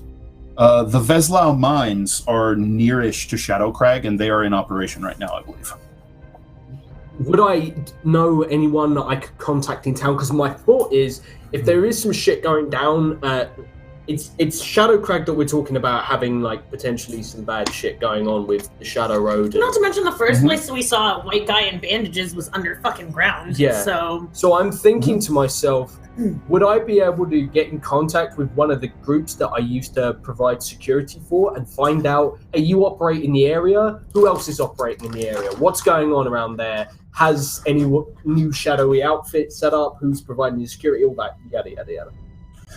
You could put some feelers out, and you might be able to get some information from people that you know. Yeah. Okay, so... Well, I will share this with people. I will, like, share it, but I guess throughout this time, someone's going to have to tell me, because I'm not going to figure it out by myself. I don't know what's going on. But, like, Caine is just not able to move around much. As soon as you mention going to Shadowcrag, Glaz will pipe in and go, well, there is an interesting passage here inside of the journal. Apparently it all started with a tree in the courtyard. That was the conduit. When he mentions the tree, Kari and Caine, you both perk up. You both know exactly what he's talking about. He's talking about the black oak. The black oak is a tree that was growing sort of in the midst of Shadowcrag, and you suspect the castle was kind of built around it. It's a massive, ancient black oak tree. You know, Caine, that the Strauss forces kind of rallied around the tree, and their spellcasters seemed able to draw immense dark power from it. Creatures of shadow kind of slipped through the deep recesses and the gnarled roots. Kari, you know that the black oak factors prominently in where your people came from. It was planted on that hill by the elves that became the Shadow Fae in their pact with Sarastra. I believe that this is where we should begin packing our supplies and head out at once. Dan, was it originally black, or did it turn black because it was like Stop! set on I fire? can actually stab you. You are within physical proximity of me. If you make one more morally gray joke about this goddamn campaign, I swear to Loth. Oh boy. Or the hunter in this case. Yeah. It's me over here. I'm good. I want to do Bad on fear. Glass. She's dark. I'm white. Glass. Black is the grey area between us. And we are safe. Can we have a quick break? Yeah. Well, This tree is a place that they siphoned magic from. It seemed to be, yeah. Okay, as you guys have mentioned, bottling up magic and everything like that. River dams and you came in during that conversation. I will turn, because I missed the Strauss part of that conversation, but putting all this together now, I turn and say, When Shadowcrag fell, the tree was their final stand for their sorcerers. They drew magic from it, like it had roots. I think that we should go immediately. Where is Cloak? I'm right here. I've been here the whole I kind time. of look over the table and I see him like over there. Okay. He's like holding the book up with the void shit on it. He's like, were you not listening to me the whole time? What I was trying to say is, Glass, you said something about the Shadow Road damming. Where can you calculate where it would be damming? Would it be at that tree? Well, I know that it is certainly upstream of here.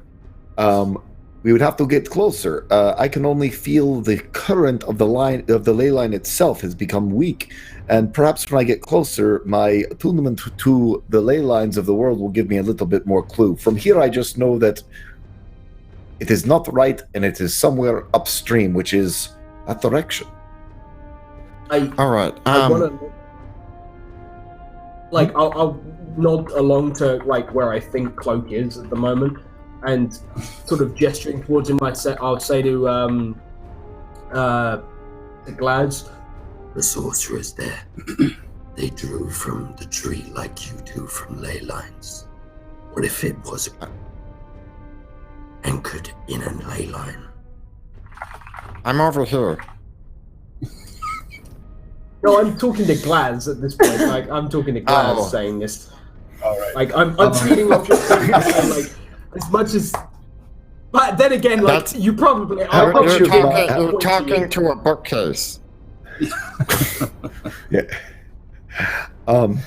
How much? I'm assuming world trees are part of Bimian. Is that like general curriculum stuff? Absolutely. As far as you know, there's no world tree at Castle Shadowcrag. Right. And world trees, if I recall, aren't necessarily attached to ley lines. They're just attached to Yggdrasil. They're seeds. They are of pieces, basically, of Yggdrasil breaking into the material plane.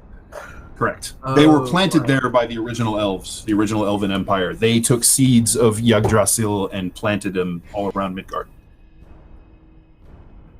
Oh shit. I'm gonna start while they're talking, writing out a detailed letter of everything that we've discovered so that I can give it over to, or at least have it sent to my ambassador. Sure. Is it... First thing, does Glaz, the Black Oak, it sounds as though is not standard curriculum, so he doesn't have knowledge of the Black Oak. No.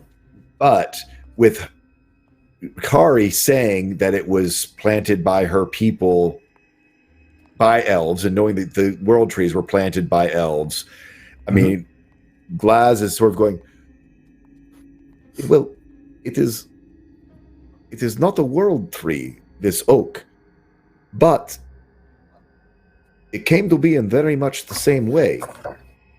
It is a tree that is what was the founding, as Kari has said, of the elves as they became the shadow elves and left to the shadow realm. Knowing that it is along the path of the shadow road, and knowing that things can be anchors for shadow roads, while I do not know exactly, it would make sense that perhaps this tree, just like the runes of Bemia, anchor the ley lines there, these titanic ley lines, that this tree could in fact be, if not the anchor, something that is holding the ley line. And certainly if it were to become active, if it were to become a conduit again for an entity, I mean, the entity we are talking about is similar to the Dreadwalkers. It is the thought of something coming through that led us back to Kari's vision. It would take massive amounts of power. Entire mageocracies were needed to bring even one walker into this world. That's right. If I'm remembering my Midgard right. Well, they used Yeah, Unless literally you're immense getting power up the mageocracy, shadow that's right. road and then... Yeah. Could you not be from the line of logic that we've had You don't one need, shadow road and then just release all that Yeah, you don't- magic at once, you and then don't instead of needing an entire collegiate? Yeah, you don't need like a lot of small people. You just have one big. You'll probably kill anyone who had to try and open it, but fuck it. I can Unless tell someone was Cultists. promising that you wouldn't die. Yeah, exactly. The You reason won't why die, the just do Western- this. The reason why the Western Wastes are the way they are is because in bringing forth the Dreadwalkers, we literally the ley lines of the entire region were burned out. Yep. It's why it's dead. that There land is no dead. magic left because Well, the mageocracies in bringing there There is magic, but it is shattered. yeah It shattered. is shattered and broken and very dangerous to use in the Western Wastes. Like wild So- magic. Fucking hate that wild magic. Yeah. Yeah. Wild magic. So, yes, everything you are saying is correct, that a titanic ley line harnessed through a powerful anchor or relic, whatever, this tree, of something that is equivalent to a world tree, potentially could have enough power to do something along those lines. Or even maybe empower this gentleman in the white robes to be strong enough to actually kill and cut out the heart of a Dreadwalker. I mean, maybe he is taking that level of power into himself, becoming very small, but the equivalent of a Dreadwalker in a handy travel size. Somebody who could do that could wear these words on their skin. Apparently so. Okay, And that is very frightening. See your diviner. You guys, you know that void speech carries great power in its words, and if you know how to inscribe or pronounce or invoke them, you can do terrible but wondrous things. There are stories of if very you tempting. learn the proper phrases, you can rework reality to your will by systematically unmaking the parts of it that you don't like in ways that you want to change. You all need to stop talking about this because it's sounding more and more interesting to me. Because I mean, fight out the things that you don't like about life. Wouldn't that be good? Okay, but let's say there is this crazy scary man, and he's got some crazy tree, and he's doing bad things with it. Whatever you nerds were talking about. We gotta find him. We gotta stop him so the end of the world stops happening with the trees, right? That's what I'm getting to. I'm sorry. What is going on with your voice? I thought that was just me. Okay, really? Okay, it's not just us then. I just updated my you have graphics some sort of for this, distortion so I going wonder on if with your that's voice, why. and it's making... Okay. Yeah, might be You Wait, let me go listen from to the like strain. super slow-mo underwater to talking incredibly fast. You might But it was- need to close VMix and reopen it. Yeah, you it was because you refresh, start that's off like normal, and then all of a sudden you speed up Oh really my fast. god! I thought he was going to do an Alvin and the Chipmunks segment. I was It was- thinking it was the chipmunks fact- as well. I really hope When somebody he clipped said that. when he said about the like please stop talking and making it sound so interesting, but you like Yeah. blitzed through that and like super so entertaining. Is this any better? No, that's Say something? worse No. in every way. Okay. My graphics drivers are still installing, it looks like, so that's why. Oh, there's a delay too. Yeah, you're not synced either. Yeah. Oh, yeah, yeah, that's what's going on. Give it like 2 minutes and I'll be back. Oh, I'm so glad I got to share this moment with all of you. All right. Okay. Okay. All right.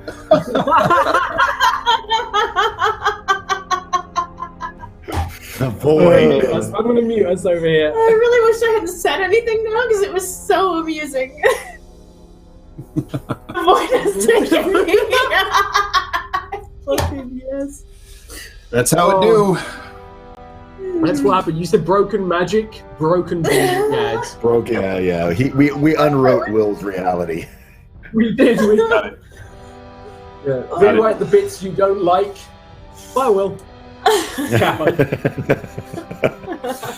All right, so you have sounds like a pretty solid workable theory that whatever is going on with the Shadow Road side of things is happening upstream of this Titanic ley line, possibly at Castle Shadowcrag,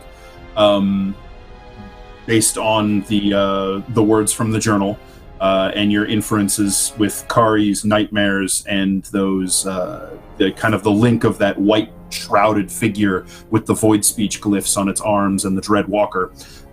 You also have a lead toward someone who apparently works for whoever hired the mercenaries. So you have a couple of different avenues. We're hiring someone?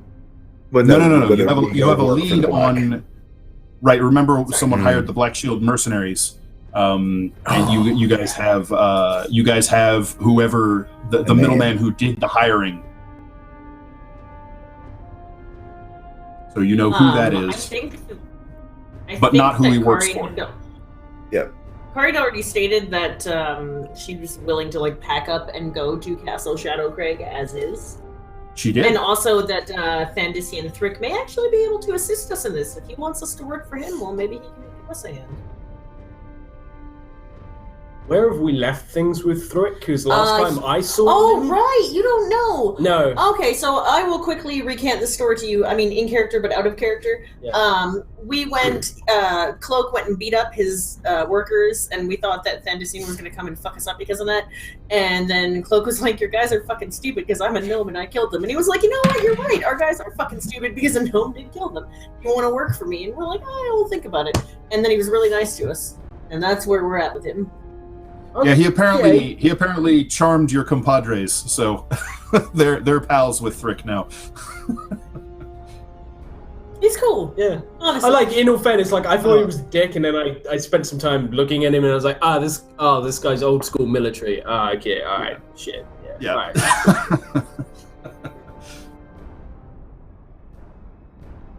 All right.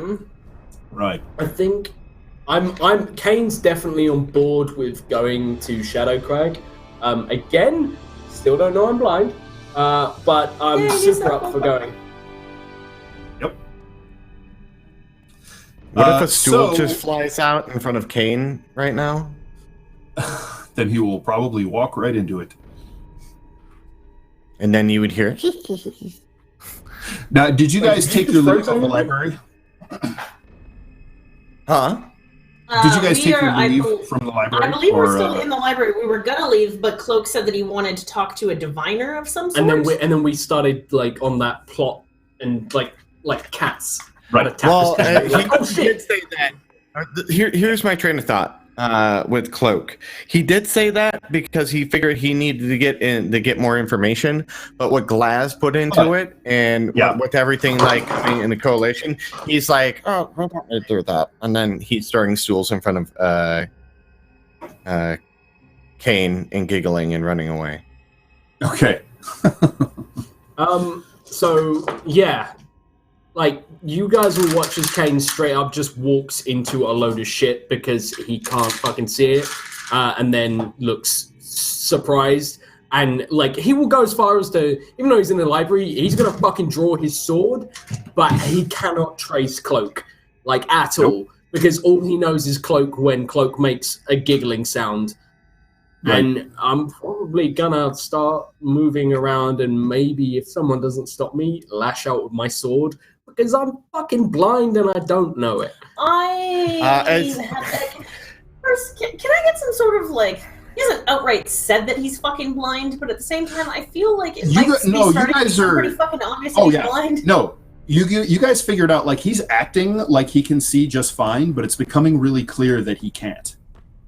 Perhaps you should look through your bird instead of attempting to convince us all that you're not blind.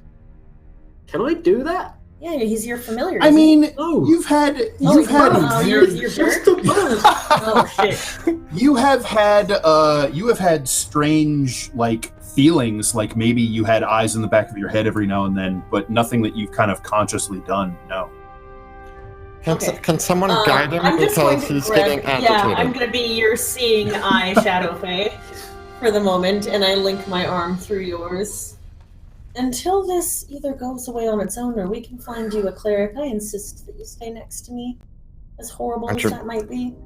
Don't we find you both clerics? One of my Why do we need to go find one? A cleric? Because we would need a more powerful restore sight. That is not something my god has yet deemed to. You guys have access to second level spells. Yeah, but wouldn't that be like greater restoration? I think lesser restoration removes blindness. Lesser restoration. I played a cleric for like 2 years. It's lesser restoration. Okay, good. The kid can be blinded, deafened, like paralyzed, or poisoned.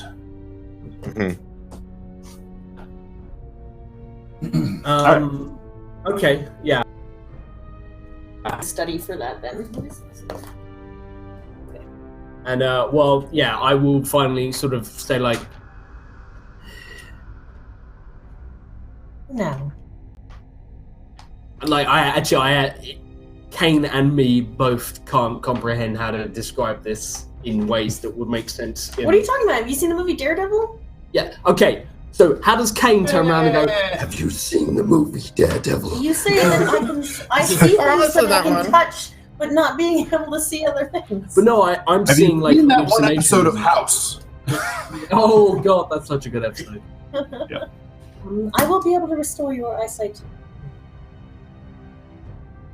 I don't really have anything I can say to that other than thank you. So are you casting lesser restoration on him? I don't have that spell prepared at the moment, so I will need to take a long rest and get that. I believe I don't have it prepared at the moment. Can you check my character sheet and see if I randomly have that prepared? I really don't think I do, though. I think I have, like, Cure Wounds and Bolt of Guiding, or Guiding Bolt, even. So those are 2 level 1 spells. You probably don't want to I have Aid. I have Aid, Misty Step, Pass Without Trace, and Beast Sense, because that's cool. But yeah, no. I had Beast Sense. Yeah. Fuck. Yeah, that's a cool thing you can get when you're a cleric. Pretty sure it's a range. I'm gonna test my mic settings. You guys hear me better now? No, I don't have it though. Oh, what the fuck? that was like an alien language. Void speak! It's void speak! It's Coming from inside He the touched stream. book. He touched I the am book. your lord. Alright. Oh my god. I'm gonna restart this my PC. Hello? Wait, say something. It almost worked. Okay. All right. Just Okay. restart, yeah. No, just go. Just go. leave. Just leave it on. Just do it. Fuck it. Do it. We'll never get anything done. It'll be all I good. am never gonna be able to stay in character anytime he talks. I'm sorry, Yeah. that just fucks with me. I really want to hear his Audacity recording on the podcast and see if it's that fucked. Oh, it's Audacity. Oh god. Right. So, yeah, like I say, Tomorrow, we should head to Shadowcrack. I agree with this completely. We'll also need to restock for the road. Let us head back to our usual fuck house. Is it kind of looking to Rhiannon and you? And All right. Yeah, you guys can let out of the library. As you head out of the library, you have a little bit of a strange strange moment where you pass through the doors, and there is a kind of an attendant there at that little podium by the front doors. You know, kind of like almost like the information desk, but they clearly have not heard or noticed any of the strange goings on that were happening in there. Like none of the screaming. Apparently they're none the wiser about any of the screaming that was happening, any of that business. They're just sort What's the name of that kobold that Cloak hates? I would have to go back I and look. named him, and I've not learned his name. Yeah, I don't think you guys know his name. So as No, we're I passing never- by, I'm like, that crazy kobold just keeps lighting this place on fire. We're leaving. And I walk The, out the door. The fellow at the desk is just like, "Oh, I'm sorry, what? Just keep walking. Yeah, I throw my hand very like I'm just sick of this shit, and I keep walking. All right, so you guys just kind of head on out, and We planted a seed. That's all you needed. you see the fellow get down from behind the podium and start heading into the library, sort of looking over his shoulder, perplexed at you guys as you're leaving. Okay, so you bug out. Yep, you guys can bug out and head toward the Silk Scabbard. Now, on the way, it's been a little while since all of the fun incidents with all this void speech nonsense popped up. Also, by the way, hard left from how I was intending things to go this session. That's fine though. Caine Wait, you didn't slowly. think that we were going to touch the demonic void speech and go over and You didn't find think I'd like it?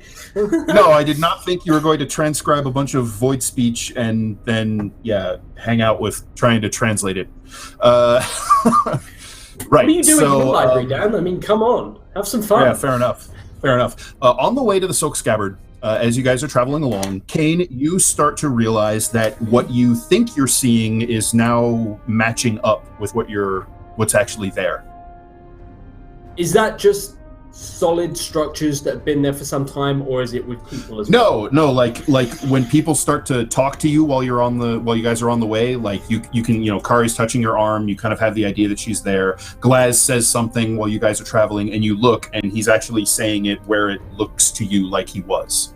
So over the course of the trip from the library to the Silk Scabbard, your strange blindness seems to have worn off and reversed itself.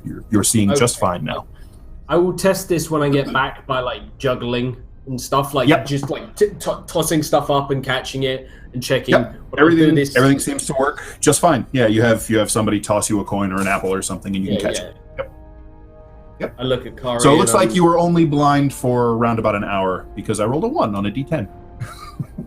Oh, thanks, buddy. Oh, that's what that one was. That's what that one was. Got it. So, you guys reach the Silk Scabbard without any further incident. Incident? I was gonna try and play it off like my healing and my god is just that strong and I healed you without me. In all fairness, I feel like I'd be ripe for falling at this point. You did it? Great, cool, thanks. Yeah.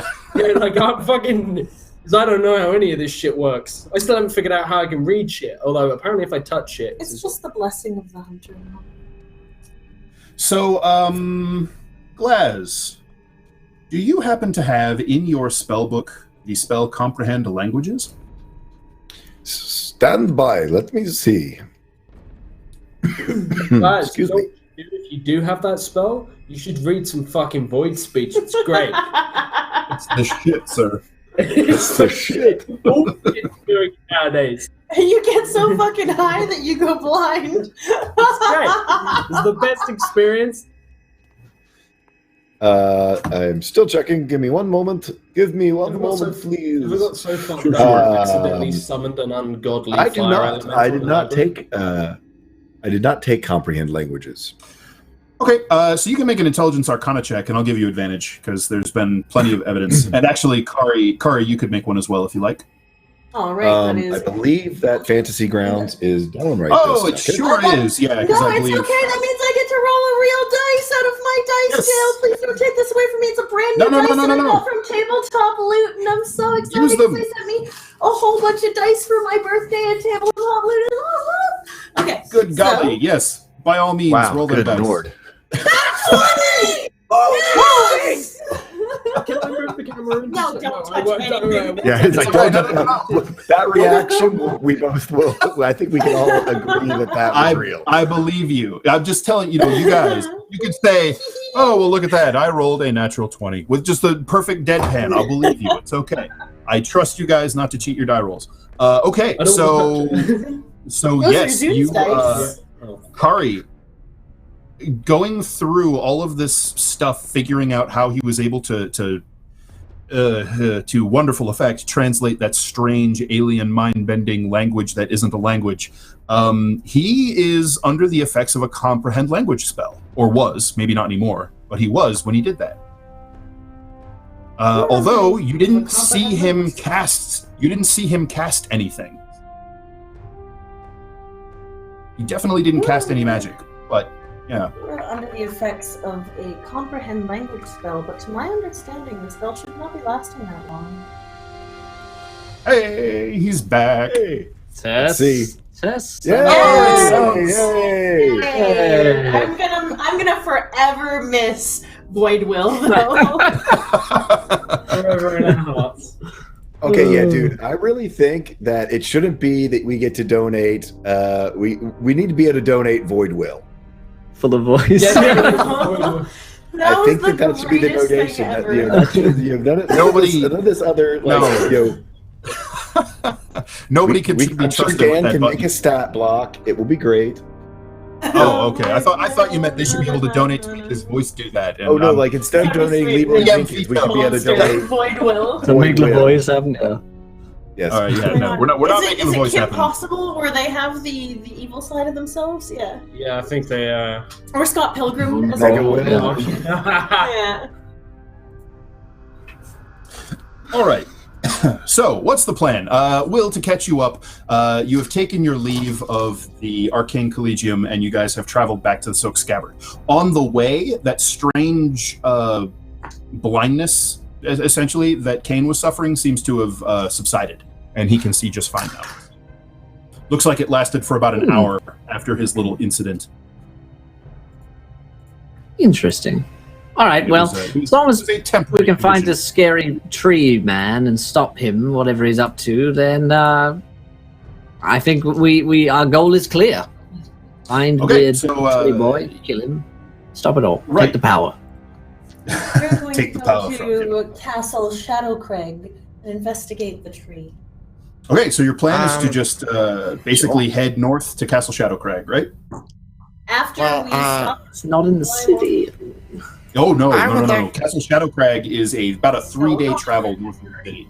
About 70 miles. Yeah, no, it's I would say let's get some healing potions, and if we need rations and clean water, Sure. because I don't know how everything is up there. But that's what I want to do. Okay. Can So, yeah, you I- guys can... oh, yep. Sorry. I want to put out my feelers immediately. Like now, I'm not blind. I want to see if I can. That's another net. That Go is on, another keep nat going. 20. Sorry. Yeah. I want to put out a some feelers and find out if there's a chance that we could hitch a ride with one of the convoys heading out. If there is a convoy heading out, That'd be fucking sweet as fuck. Okay. And like we could literally work our way there, provide security along the way there for one of these mining carts, which is how I fucking got there in the first place. And B, if any of them know anything about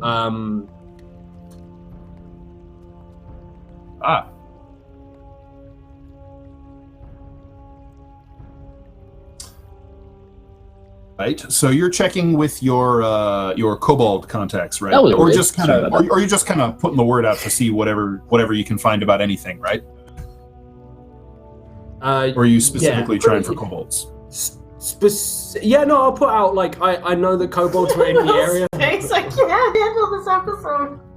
We'll just fucking go. Leave them alone. I was fucking upset. I was upset. It's all right. You're okay. This is not okay Right, for production. So we I will find out like anyone who's operated in the area or done anything like that I would know. Okay. I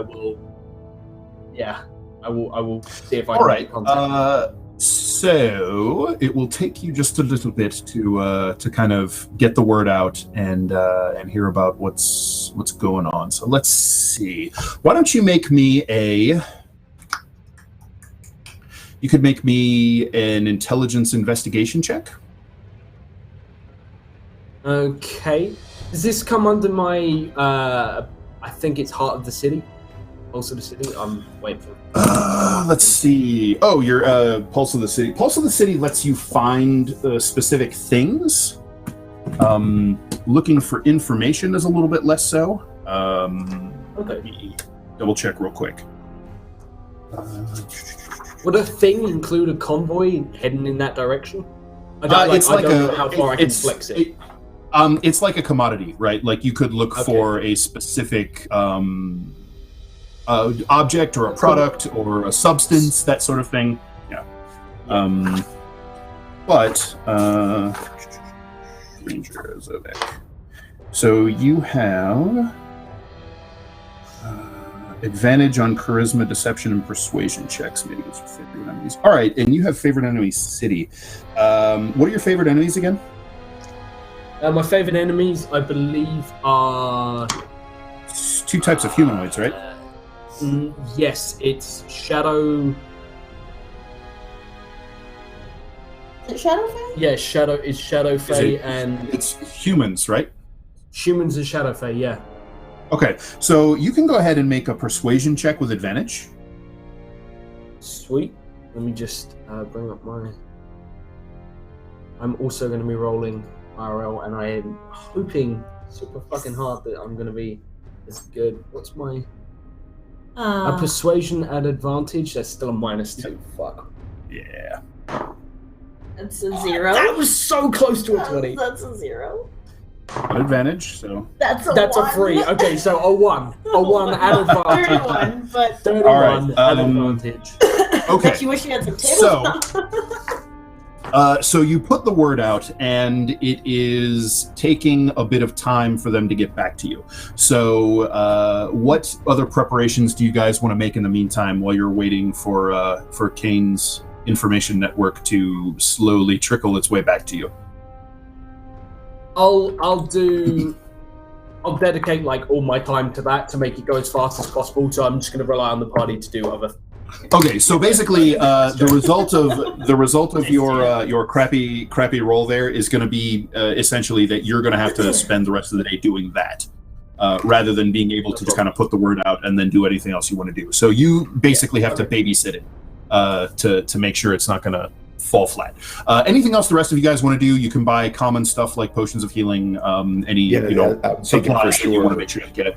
Yeah, hitting potion shop for some potions of healing. I mean, are we sure about heading out of town? I mean, the city is so nice. What are we going to do without the Silken Scabbard? I'm not really made for this sort I of thing. understand that you don't like going out, but think of all the women that will flock to you once you tell them this grand tale of adventure.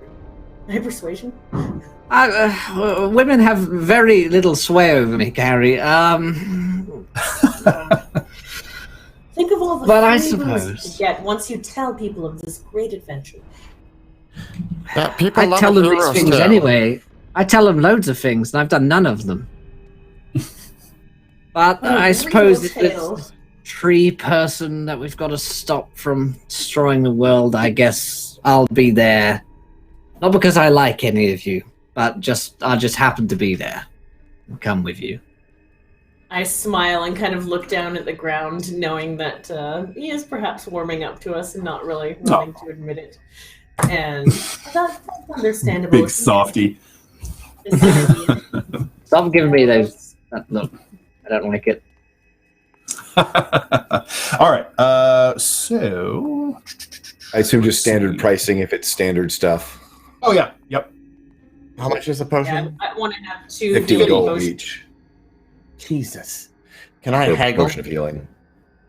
I mean, not really. I mean, no. I'm gonna trade one of my gems for all of these things. you can attempt it if you would like to. Yeah, it's not necessarily guaranteed. Haggling means killing people and inscribing runes in their foreheads. The cloak, right? That's And then take Right. their the stuff. Yeah. translation. That's negotiation. Yeah. Sure. So well, I can't- you wanna try and haggle with the alchemist. You can make a charisma Negotiation's persuasion Okay. check. I can't get in the fantasy ground, so I'm gonna roll this out. Oh yeah, I So- fucking forgot. There we go. Yeah. Oh, and Will, I don't know if it's too late for this, but audacity up if you hadn't. Yeah, I stopped and then I reset and I said a thing to Hayden Neal about assholes and now we're good. Oh, good. All right, good deal. I wonder if he's gonna It's just okay. such a mess for him today. Little bit. It's all right. We'll Okay, the manage. first roll was a nat 16, and the nat 15. So the nat 16, so a 17. 17 is not sufficient. The alchemist is quite adamant that the price is the price, and if it could be made any lower, he would be only too happy to do so. But it's not possible. Let me see. I'm gonna go through my wares real quick to see if I can barter stuff real quick.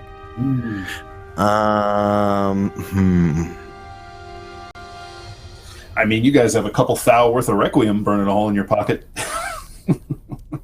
Yeah, I also have That 3 is true. gems that are worth 20 GP each, I believe. So I could. Yeah, I actually I have don't three. have the drugs. So Actually, I think have that Blaz has the 114 drugs because gold. I think you all gave it to me because you knew I wouldn't take them. I have 114 gold and I have 3 gems worth 20 GP because Kari doesn't spend money because she doesn't really believe in money. So I could just give you some money. no, I have the money. I'm just being stingy. Oh, So gnome! God damn it! Go fuck yourself. so he would Not you, like Cloak. Kari's like walking up about to give him some money, and then you see him, he like pulls out this diamond, and he's like, "Is this worth 1 potion?" How much is the diamond worth? 50. Oh, Kari narrows so her the alchemist will inspect it and then say, "Yes, this is quite an equitable trade. Of course," and kind of goes under the. And then he brings up puts the another 50 gold down, and he's like, All right, give me 2 potions with the 50 gold and the diamond. Of course. So he retrieves 2 vials and trades them for your golden jewel. "Okay, let me delete you Wait. out of my life." Oh, okay. I was like, wait a minute. Did you just? Okay. Nope. Got it. I can math. 3 healing potions. Oh, there we go. Wait, hold on. Let me delete that one. There we go. That's a lot better. And then I imagine I would buy, just in case, 2 weeks worth of rations for me and Puff Puff. Very good. Oh, how is Puff Puff doing? Puff Puff's great. It's with Kettle Butt. Miss Fantastic. Whistlebottom. I forget her name all the time. Kettleface. Kettle Whistle. Yes. That's just that scene in Half Baked where he's like, he kills the horse and he's like, what the fuck is that horse's name? Where he kept fucking it up. He's like, Butternut. The horse's name was Buttercup. Oh boy. All right, so everybody got your preps done. Oh, good. There's the Joshua. He is back. Did you check my pen? You back? How much are rations, everyone? I believe 1 gold gets you 2 days worth of rations. Yep. At 1 gold, Okay. 2 days. That's what I just. Okay, so So 7, 14 gold I spent. There you go. Well, wait, if you Seven gold you want for 2 weeks. Yeah. Yeah. 7 gold. if you want Gold 2 per weeks of rations, it's 7 gold. How much is it for? But for potions? him and for Puff Puff. Oh, right. Oh, I'm I sorry. see. I'm sorry. You're right. My bad. I know, man. What was it? Okay, How man, much you're was it good. for potions? Was it? 50 for a common potion of healing. Okay, I'll spend 100 gold, 107 gold, and I'll get 2 potions of healing and 2 weeks worth of rations. So you, the shopkeeper quotes you. Oh, okay, all right. You were buying rations. Got it. Yeah. So he's like, I oh, can well, he's very you excited down about to you. 7 gold. 7 gold. I'm done with gold, but I'm not that stupid. Right. Okay, and yeah, we can get water over here. I'm assuming water is free, so full of water skills. Okay, so Caine, over the course of while the rest of your chuckleheads are buying potions and hardtack and lembas bread and whatever the hell they want to bring with them on this little How trip. many did you eat? 7. 4. You are working your contacts, and you're going to spend basically most of the day into the evening, a good bit past sunset. And as you're running about throughout town, you can see that all over Zobek, preparations for the spring festival are being made.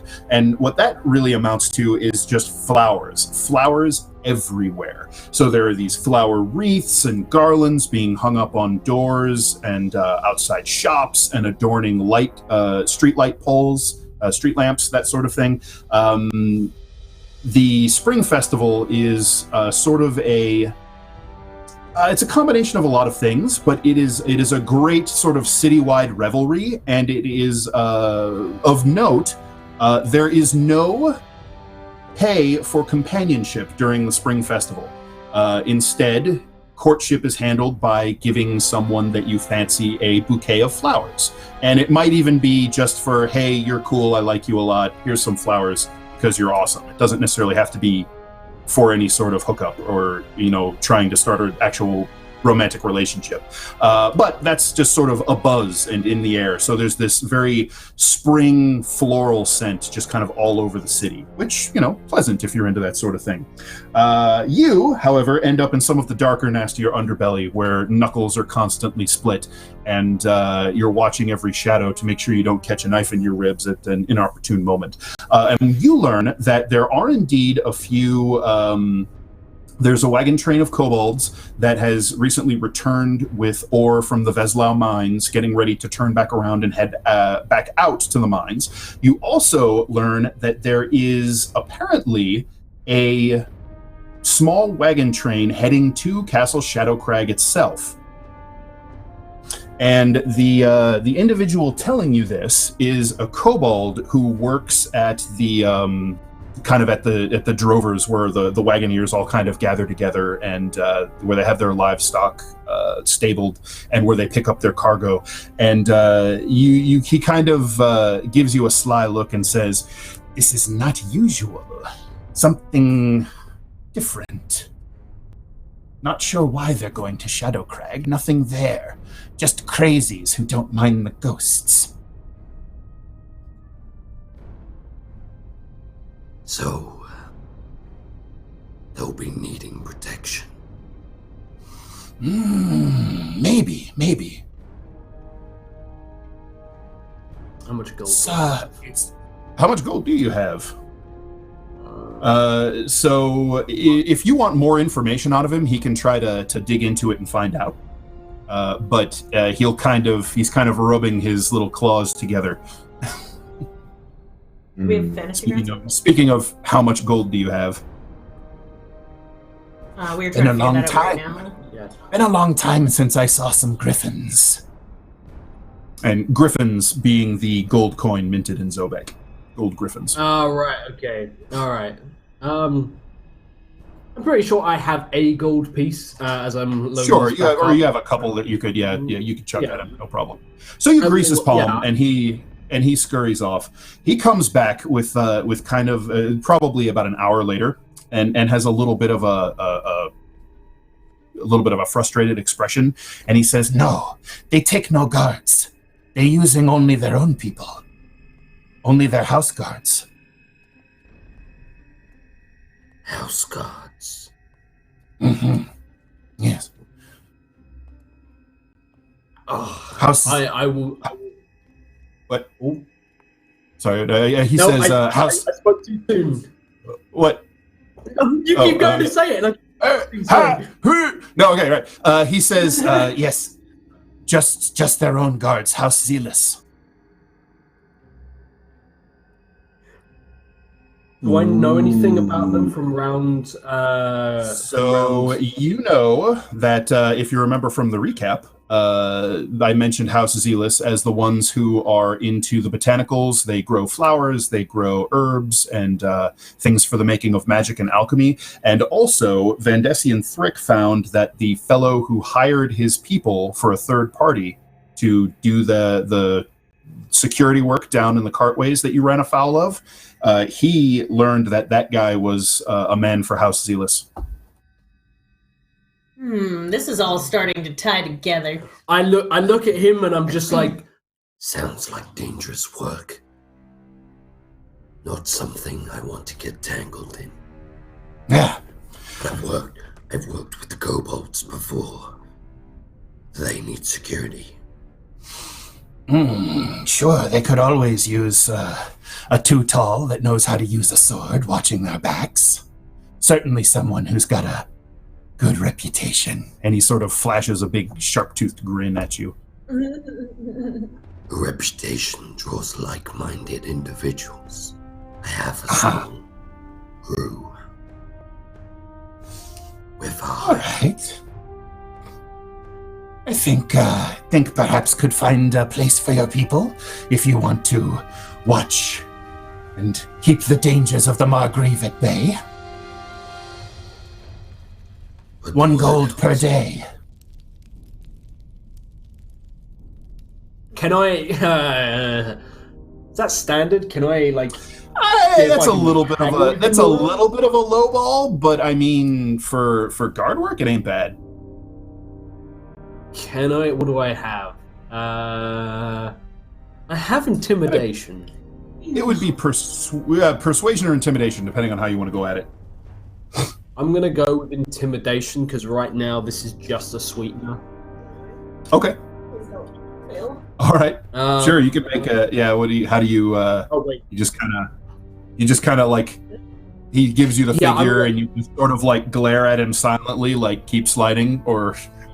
Yeah, I think I'll roll and then I'll tell you how I do because I think it will depend on how well this comes across. That is a 4. I give him a plaintive kind of. You're like, come on, almost like wobbly bottom lip. Come on, yeah, come on. Yeah. So he's like, well, if interested, you and your crew can be at the Drovers tomorrow morning, 2 hours past dawn. I nod, and that's about the end of it. I'll sort of head off. But like, I need to draw. How long would it take? Because if we're traveling by convoy, that's going to get us there faster, I imagine. Plus, we're with other people. Make a little goal along the way. It's not a meaningful difference in travel time, really. It's maybe more comfortable if you get to ride wagons. Okay. And it Probably also covers safer. up the reason. We're going through the It also Margrave. covers the reason. You are going through the reason that we're Margrave. going. Well, so if we now, do that, now keep in mind, like, you're hiring on to go to the Veslau mines. If you guys want to go to Shadowcrag, you're at some point going to have to cut out.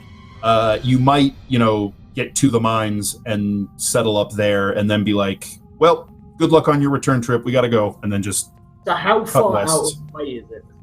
From Veslau to Shadowcrag, not very far at all. Let me, it's like 15 miles.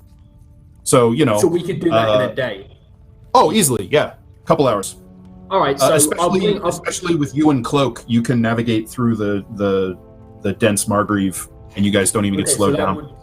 That would get us. Oh, that's that would right. get us most of the way there for the same price with more people, more bodies. Yeah, I like this. I like this idea, but I'll put it to the party. I'll go and find them finally, probably exhausted from having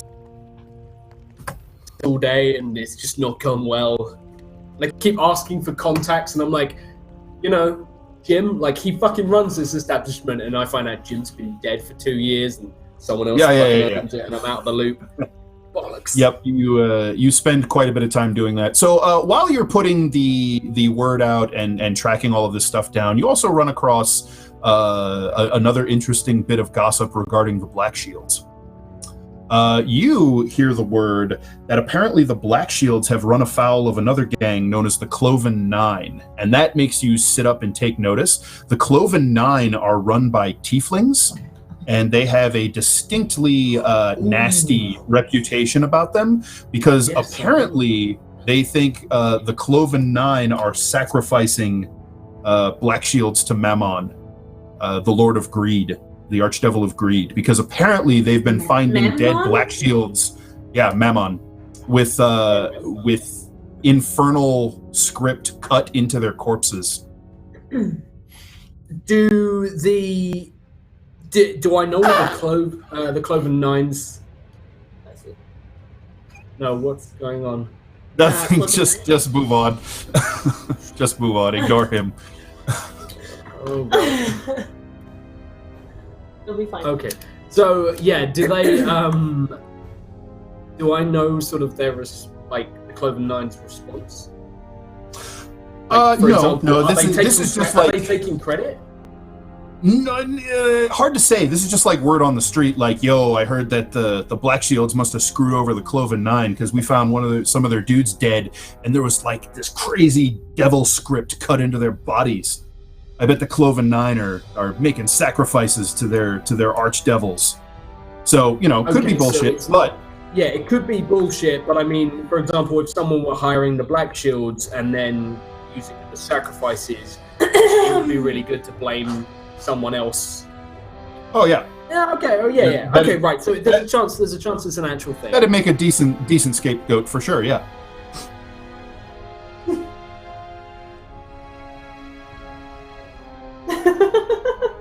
Sorry. What? Nothing. Just don't watch last episode. Okay. Took me a second. Right. Got it. As soon as I heard it, I was like, Oh. All right. So you finish your business and you start heading back toward the Silk Scabbard to meet up with everyone. That's sort of become your de facto home base. On your way through Lower Zobek, it's dark now. After sunset, there are some street lamps lit. You can see some light up ahead, as well as a little bit of a crowd and some commotion. And as you approach, you can see that this crowd is kind of being pushed back by members of the city guard, and they're sort of very sternly driving these people step by step away from a building. And as you approach, the building is familiar to you. It is the black squat stone edifice that held the rare book shop and the scribe that you guys used to copy the journal. Wait, our buddy?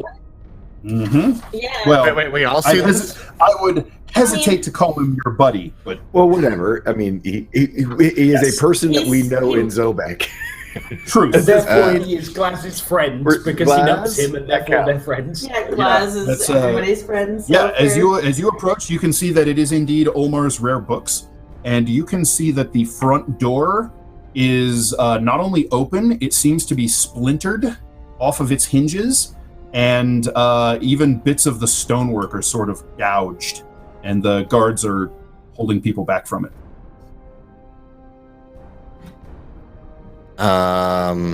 Wait, who's there? Everyone's there? Oh, that's Everyone- Caine. Yeah. Yeah, that's Okay. that's just Caine. Oh, it's just me. Oh, it's just you? Okay. Yeah, you were- We're you all were- buying shit? You were Yeah, you were okay. on your way back to meet them at the Silk Scabbard, and you noticed this. Okay, do I remember the guy's name, the forger's name? Yeah, It's for Omar. Omar. ULMAR. You know, Omar's Rare Books, owned by Omar. Omar. I'm gonna with an L. I'm gonna Omar. Like okay. older, but Omar. Okay, can I make my way through the muscle my way towards the front of the crowd? And sure. See if I can see get the attention of one of the guards. Yeah, you can totally get the attention of one of the guards, no problem. You carry yourself very these are townsfolk and lower Zobek kind of rabble who are messing around with it right now. You head up to the door and you can see into the basically into the main room of the shop. You can see the bookshelves that are up against the wall there, and it looks like a bunch of books have been tumbled off onto the floor, and one of the shelves is sort of cockeyed and leaning over, and dumped its contents. I grab the attention of one of the nearest guards, not grabbing him forcefully, but just leaning in and say, "Is this a burglary?" He frowns a little bit, and he says, "Apologies, citizen. This is an investigation. Can't give you any sort of comment on it at the moment." He was a friend of my family's. Go ahead and make a deception check, I guess. Can if I drop his name? Oh no, I split his fucking name's above the door. Shit. Yeah. I'm trying to think if there's anything I could say to give myself advantage at all, to make it more plausible. But I genuinely don't remember that. No. You could try to bribe him. Yeah. How much would it cost to bribe a guard? I don't know. How much is it worth to you? That's a good fucking answer. That's my favorite answer in all the episodes we've played so far. What is it worth to you? Right, okay. I would like to...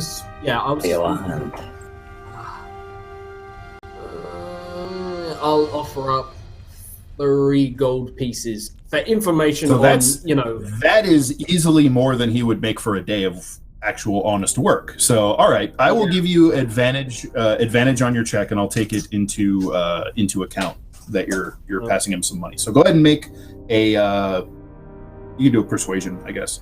And you have advantage on that because you're. Yeah, that's a 9. Have we do a 9? All right. Yep. So he says, so he kind of palms the gold and looks around a little bit and makes sure that nobody saw it, and says, "As I said, citizen, ongoing investigation. We're going to need to keep these people away from here for the next half an hour while we finish up." And he kind of says that rather pointedly to you. Yeah, like half an hour, come back. Yeah. How far am I from the party? Oh, not long at all. Maybe a 20-minute round trip. Yeah. In which case, I'm sorry to. I look at him and I say, "Sorry to bother you." And I'm gonna vamoose and. Okay, so he kind of gives you a nod and says, "Stay safe, citizen," and turns back and keeps back, herding the crowd back. All right, so you make your way over to the Silk Scabbard, lickety-split, double time, and everybody, I would assume, is there. Don't say Silk Scabbard and then lickety-split in the same sentence, please, Silk ever. Scabbard, lickety-split, why?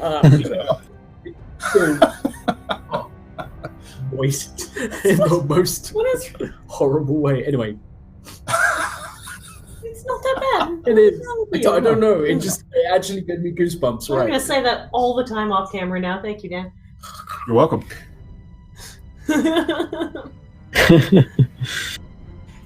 I'm relaxing, following my nails. Yeah, I'm going to be inside, probably having a glass of juice of some kind. Okay, so Glass Caine, keeps bringing roses. Oh, sorry. Okay. So he can play games. Oh, you're bringing roses to Valia? He brings her yellow roses. Actually, if you can find orange ones that are kind of like his carnelians, you can, yeah. So yeah, no, weird, but I ship it. Yeah, he totally keeps bringing back for Valia. Valia. Valia. For Valia. Can I Because try and find it's like like- the biggest flower possible? Sure. I need one single big flower. Good. Yeah, totally. Or You get sunflowers. like a sunflower, a poinsettia. Yeah, sure. So yeah, Sure, I guess Caine comes back and approach the group, like gather everyone together. Very like he will very apologetically, like he'll go over to Glaz, who's in the middle of a game or something, and tap him on the shoulder, lean in, and just say, Sorry to tear you away, but we have trouble brewing. I kind of look at him, and the fact that Caine is like actually said more than 2 words, and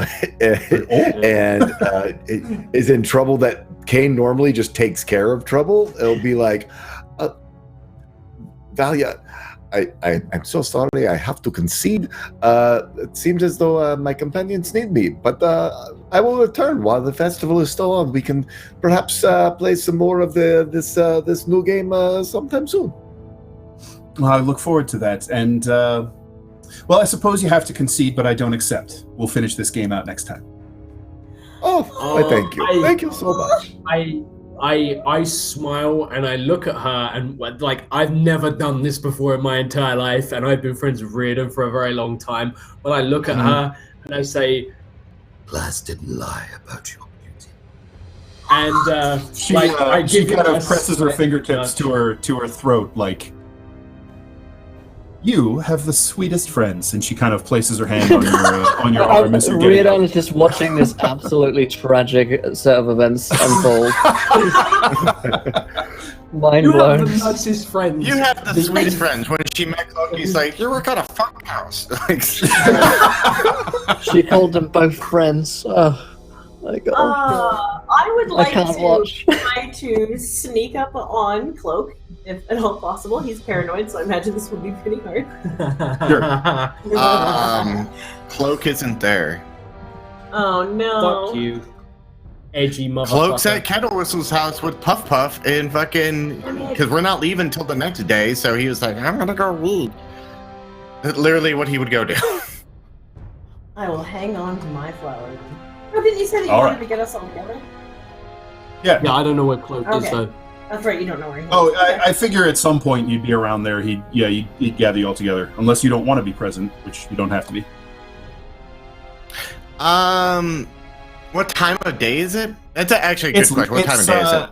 It's maybe like 2 hours after sunset. So I don't know, springtime. We're talking like what, 8 o'clock, thereabouts. Yeah, Cloak probably would leave. Just because he like kind of is an early riser anyways, and then he would go read, and he wants to spend time with Puff Puff and like get everything ready for the trip tomorrow. So Right. he's very much about preparation and not partying. So Right. I can wait till next week. I don't give a fuck. Okay. So all right, you could yeah. So you get everybody together, but Cloak looks like he's already cut out home for the night. There's no way I'm gonna have time to get him. I No. will gather everyone up. I will bring Alright, what is everyone it? over to. Someone knocked over Olmas. He might be Who? dead. The Forger. The Oh, we no, had Which one? to transcribe. He was such a nice gentleman. Oh, goodness, yes. Right. There's So, also- is there some kind of funeral or like a? I kind of look at Riordan like, you are so brilliant sometimes, but also so dense. You don't think that there might be a connection with the book and the mother? Oh, I leave all the nerdy book things to you. I went to Olmar at one time. I was barely paying attention. We don't know he's dead, but the guards will be clearing out in 10, 15 minutes. All right. Well, if it's connected, then I suppose we should probably take a look, see how Omar is. He was such a nice man. Man? Dwarf? Halfling. I slap Reardon. Like, not Henry's hard, face. but I slap Reardon. Oh yeah, respect the dead and all that. Well, he might not even be dead, in which case, fuck him. But right. All right. So You have assuming such nice friends, Glass. Yeah. anybody who wants Glass is to mortified. can follow along, and you can lead the way back to Ulmar's. So by the time you get Can back I there, tell? it looks like Because these buildings sorry. are side by side with cloaks, right? no, he's a little ways away. Yeah, Okay, well, fuck him then. Yeah, well, fun. Fuck him. got it. All right, so you guys head back to Ulmar's Rare Books. By the time you get there, the crowd has kind of thinned out, and whoever was there has lost interest. They're not going to, be able to loot the place like they were maybe trying to, or get a look at whatever was going on. And it looks like most of the guardsmen have cleared out as well, except for that one that you were talking to, Caine. He's still there, and he's kind of holding a lantern up, and he's like checking around the building, just kind of keeping watch for the moment. When he sees you coming by, he kind of stops and looks long enough for you to make sure that he sees you, and then he very pointedly turns and heads down the street and turns a corner. Oh, I look at the rest of the party, give no explanation whatsoever to what's transpired, and I head in. Okay. You head in, and inside, it's a disaster zone. The one shelf stack that you saw tipped over is just the tip of the iceberg. Several of the other shelves along one entire wall have been knocked down onto the floor. The books spilled everywhere. One of the shelves looks like it has been ripped or struck in half, possibly with some kind of large blade. The wood is just splintered from the top all the way down to the bottom, and there's just loose paper and torn pages kind of blown all over the place. And the edges of the broken, splintered wood have just kind of a strange look to them, something weird about them. And you can see that this trail kind of leads back into another door that was closed the last time you were here, and that one also is sort of blown into the room beyond. I would like to very carefully... Actually, you know what? I think someone else should go investigate in there.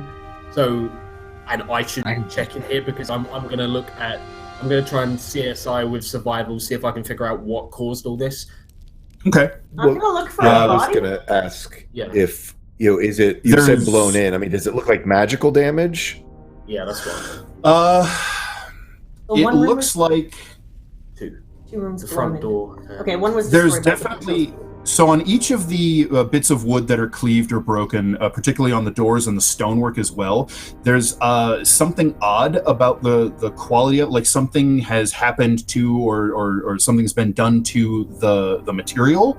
So clearly it's not just as simple as someone took an axe to the door, but it does look like it was physically slashed or cut or broken in. But there's also something else weird going on top of that. You can't really tell what the deal is. Caine, you have favored terrain city, so you get all kinds of extra information for doing this. This happened not too long ago. You can tell that something powerful came in through the front door, struck the door with multiple blows that were enough to splinter it off its hinges, cut it into pieces, and blow it into the room. Some of those blows look like they even cleaved through into the bookshelf. Whatever it is came in, and as far as you can tell, left absolutely no tracks other than where it caused destruction. You don't find any footprints, anything, no scuff marks, nothing like that. By examining the desk, you can see that Ulmar was probably sitting at his desk in the front room at the time, and then fled into the side chamber. And whatever this thing was kind of followed him and just tore the place up as it went. But I can't see any footfalls, so I don't know if it left. But I'm presuming because the guards have... I look at everyone basically else, and like I say, Whatever it is, it's big, leaves no trace. It might still be here. Chased him into the background. All right. Do you think it's a shadow so- from like a tree? yeah, that's what I was thinking, but I don't know if that works because they don't leave any trace either. it could just jump into a shadow, like a shadow dog or something like that? So, looking at the damaged things that were cleaved and broken and sort of tossed around, it looks like the edges of the wood and the like have had damage dealt to them, not just from the physical blow, but also from some sort of energy that went along with the blow. And let me just double check my stuff here before I tell you wrong. Okay, less energy and more like the wood is like decayed and has turned gray and crumbled, and the stonework has been pitted. So think necrotic damage. Okay. Can I roll a nature or survival or something to see if I've ever heard of something that would do this? This would be an Arcana check. An Arcana? Glass? Yeah. Yeah, so you could do Intelligence Arcana, and if you're proficient in it, you would get to double your proficiency bonus. You could relay this to Glaz, and he could make the check with advantage with your help. Yeah, I'll tell Glaz, because I recognize this is magic. I look to Glaz, and I bring the big lug over, sort of trying to maybe distract him, because I don't know, like, I feel like Glaz might get a little bit... You mentioned him almost like a friend, so now seeing this, he might be a little bit caught up in a moment. So I take Glaz to one side, and I'll put my hand near the wall where, like, there's a deep gash through, like, wood and the stonework of the wall, and I point to the edges and say, Necromancy. What could do this? And Glaz immediately gets very interested in it because new puzzle. Oh, but others. Let me see. I've got to remember back to my studies. There are 22. There are 22 things I can think of. With the 22. All right, that is pretty good. Not enough to positively identify what it was based on such, scant evidence, basically. But you could tell that something with either perhaps a reach weapon or maybe limbs that are quite long and very, very strong or sharp, kind of through these, and also had this just kind of corruptive touch that seems to destroy whatever it strikes. So basically something with a very long reach and either very fast, given how many different strikes there were, or you're looking at something that's not even really humanoid, something along the lines of having many different appendages or weapons that could make these attacks that also carry necrotic damage. And apparently doesn't leave any trail or doesn't touch the ground.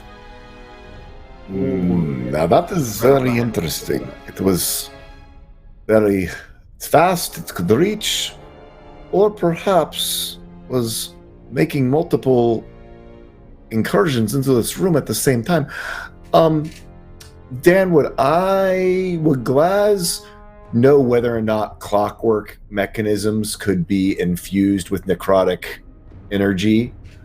He's been sort of amazed by all of clockwork, something that was certainly possible. Clockwork. Yeah. I mean, certainly you could infuse something clockwork with necrotic energy. Yeah, it's possible. Yeah. So there are lots of options here, but whatever it is, it's extremely dangerous. And if we ever bump into this, we need to be very careful. Perhaps we should move into the next room, see what... So you move into the next room.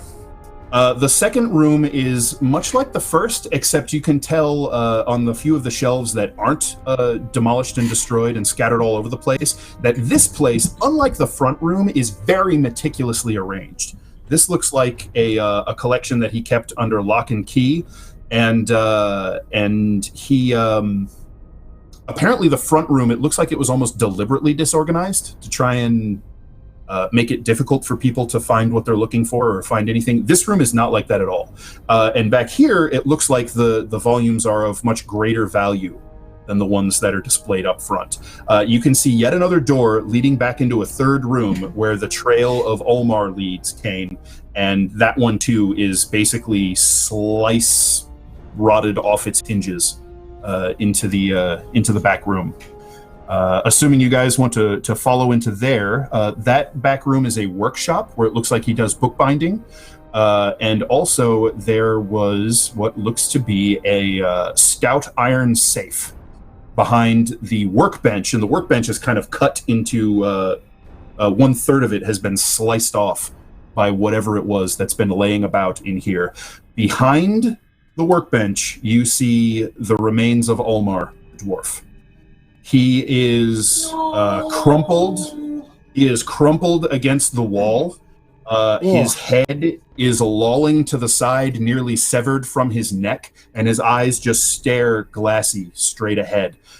His neck is half severed, half rotten, and you can see 3 other lash wounds that look like they have partially disintegrated his clothing, and just this gray-black rot digging into his body along with the slashes. The safe is sliced open, and you can see a few little scraps of paper with frayed, gray, powdery edges inside the safe. Powdery? Glads will just, as I said, like the paper was dangerous. disintegrating. Yeah, Yes. yeah, the necrotic energy was disintegrating the paper. Before it disintegrates, can Glaz use a? Can he do an instant cast of Identify to see if he can, before the paper is destroyed, see what it is or what it was? All right. Yeah, sure. I'll let you run up and cast the spell, and it gives you a flash of insight before the paper crumbles to ash in your fingers, and you are startled that you recognize what's on this page before it's gone. It is an excerpt from the journal. Oh. Of course, he made the copy for himself. Yeah, why wouldn't you? Why didn't we even think of that? That's... Oh, Did we we did. definitely We give thought him that was a risk real- worth taking. Okay. Oh, I kind of look at the dead body and I'll say a prayer to the hunter and close his eyes and put a sheet over him, kind of thing. Before you go to touch him, I would sort of caution you, because whatever the fuck this thing is, it's rotting shit left, right, and center. Can we detect any disease or lingering? Detect magic to see if there's anything left on him? I That's. don't have a detect magic spell. I'll look to Glaz for this. Glaz does. Is he safe to Glaz, touch? if you want to cast detect magic, there's no lingering magic on the corpse. Alright. There is a strange lingering taste of magic in the air, but it sort of defies your description, and it gives you this sort of uncomfortable feeling. You can't really tell much about it, but that's about all there is. The oogie feeling that we got from the void stuff? Maybe similar. More shadow. Just sort of a general discomfort. There's not really enough of it there to put your finger on in any sort of identified fashion. So you guys spend some time searching around. There's really not much else to find other than it looks like he was killed by something, and that something was also clearly after what you correctly surmised to be a copy of the journal he kept for himself. Yeah. How would anyone know that he had it, though? How would anyone... Exactly. And So, then they know I'm gonna- that if they... In the interest of time, I'm going to move us forward just a little bit so we can wrap up. So that night, you all take to your beds, getting ready for an early morning, posing as caravan guards to have a plausible reason to be heading out towards Shadowcrag in case anyone is watching. In the midst of the night, in the dead of the night, Caine, something is tapping you, like almost urgently trying to wake you. And you sort of shake yourself out of your slumber, and you wake up and you feel this weight on your chest. Just enough to be just kind of a little bit uncomfortable, and you look up, and the window to your room is, the shutter is half open, and there's a shaft of moonlight shining in, and it is spotlighting with this blue, silver, pale radiance Whisper, who is sitting on your chest. And the light bits of his feathers are very bright in the moonlight, and that dark smear from that strange shadow wave that struck him down in the cartways is just inky black in the moonlight, and his eyes are kind of reflecting that light with this silvery blue glow. And he's kind of looking at you, and his head is tilted almost all the way to the side. His beak opens, and then a mouth with bright white human teeth opens just under his beak, and he says, Caine, we must talk. You and the others are in terrible, terrible danger. And that's where we'll stop for this week. That's a strict. Get it away from me. Great. That's the bad touch right there. Strict. And that is where we will pick up next week for our season finale. Fuck yes! What? Shit, Already? next week is the season Yeah, finale. next week is- episode 15. Next week We're is doing episode this, 16. Almost 4 months now. Actually, probably over 4 Yep. months with a couple of A breaks little in bit, between yeah. there, but yeah. Yep. Is Next week everybody we going to can make be some here next announcements week? about next. Yeah, that's important. I think. I'll be here. All right. Yep. All right. I definitely want everyone there for that. All right. Cool. Yeah, it's gonna be dope. Next week All we right. can make some announcements regarding season 2 and stuff as well. If that's happening, I don't know. Who knows? But let's quickly wrap things up. Go around the cast and crew. Did we enjoy ourselves? Where can we find you guys online? And we'll give away a set of tabletop loot dice here in just a second. Let me open it up now. Exclamation point loot there in the chat.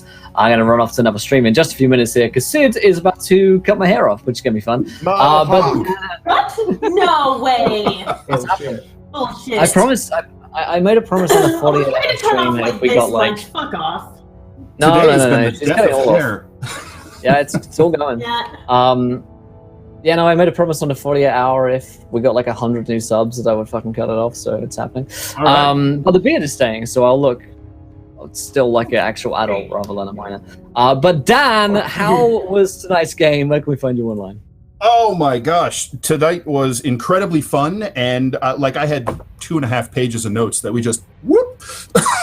But that's cool. That's cool. I like that we went with an entirely different route that you guys used to figure out where and some of what is going down. That was a blast. So you can find me on Twitter. I'm at Dan_Dylan_1. I love talking about Midgard and D&D. I'm on Facebook. I'm one of the moderators on the Dungeons & Dragons 5th edition Facebook group that is over 130,000 members at this point. So we got all kinds of D&D going on all the time. Awesome. Great stuff. And Tool School, how was that?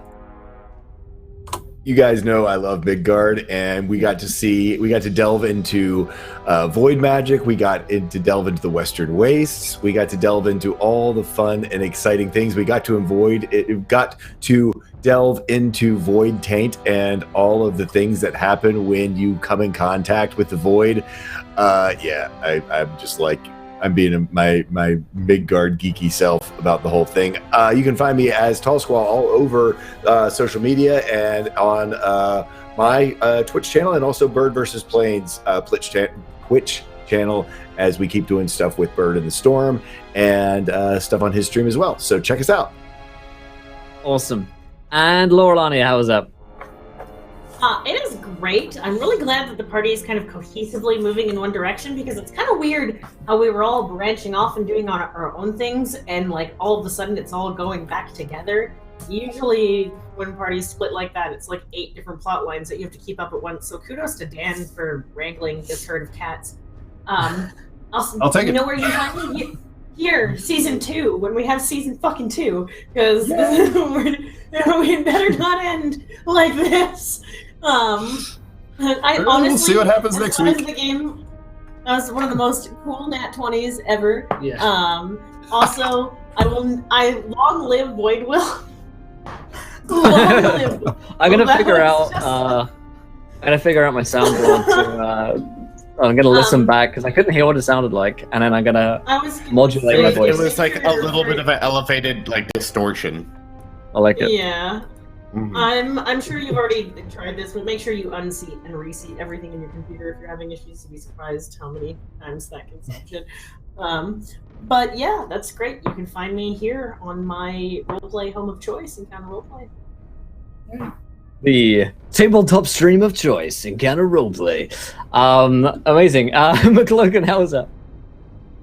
Hello, I'm McCloakin. You might recognize me from such films as, library books are not meant to be lit on fire, and The Void? Let's learn some more. I think today was a very crazy episode. Just for the fact that fucking I don't know anything about Void. or anything. So I learned about that today, and I learned that Cloak would be like, I don't want to fuck with that at all, ever, or anyone should. But I like the intrigue, and I like we're all gonna be going to one destination, and it's kind of crazy, and I kind of hope some crazy monster doesn't kill Mrs. Kettle Whistle. I was worried about that because, like, in my head, I was like, oh, like they're gonna go party and go to the Silk Scabbard. Cloak doesn't care about that. I want to make my way over there, and then fucking. When Dan was like, oh, it's Omar, someone broke in, I was like, someone's attacking everything that we've been to. They're probably going to go after the Collegium eventually, but he doesn't give a shit about that. He cares about Puff Puff.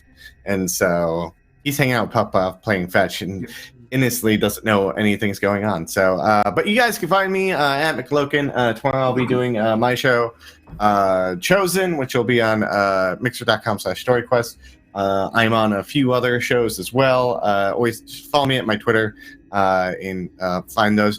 Come here Thursday night starting at 7 p.m. Central for the King's Hustle. I'm not on that show, but my wonderful partner, Metamancer, she hosts or GMs or storytells or whatever you call in that instance, City of Mist campaign. It's going fantastic because, you know, fucking Zen gardens and shit. I was watching that shit going just like, okay.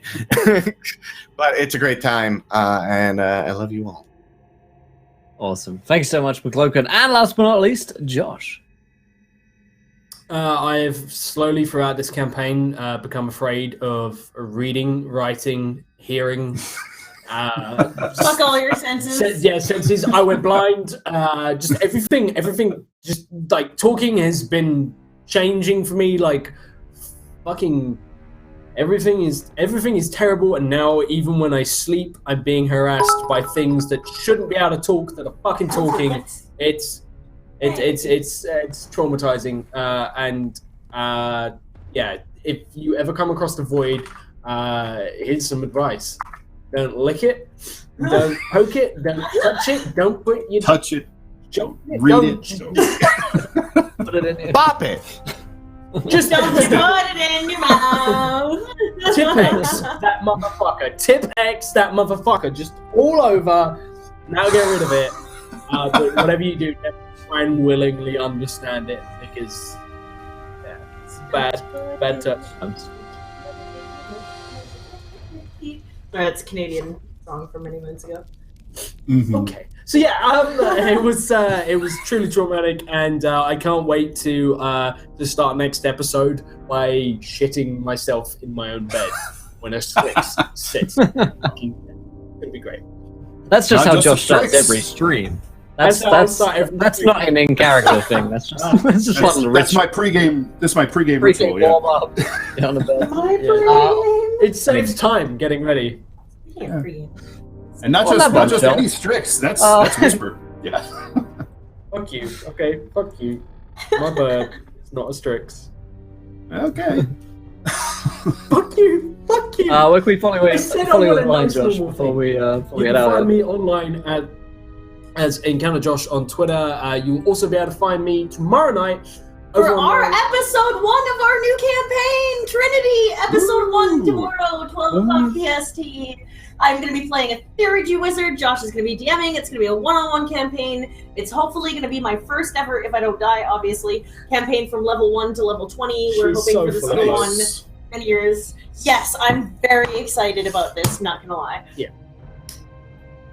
Awesome. One more thing until we break. I do want to say that at this point, for next week, you all have achieved level 4. So go ahead and level yourselves up for next week. Oh, ding, ding, ding! Oh, and one other thing to celebrate is that Kolga8843 is the winner of a set of tabletop loot dice. Congratulations, my friend. Nice. I'll be in touch to get you a dice in just a few minutes. But I'm going to run off. We'll see you guys tomorrow for Call of Cthulhu Masks of Night Aftertab. Oh, it's so fucking exciting. It's so good. Join us 1 p.m. Eastern for that. Then Warhammer at 4. Then Star Trek at 7. It's good times. But until next time, my friends, I'm going to go get my haircut over on Sid's stream. So we're going to go host and raid her. It's going to be fun.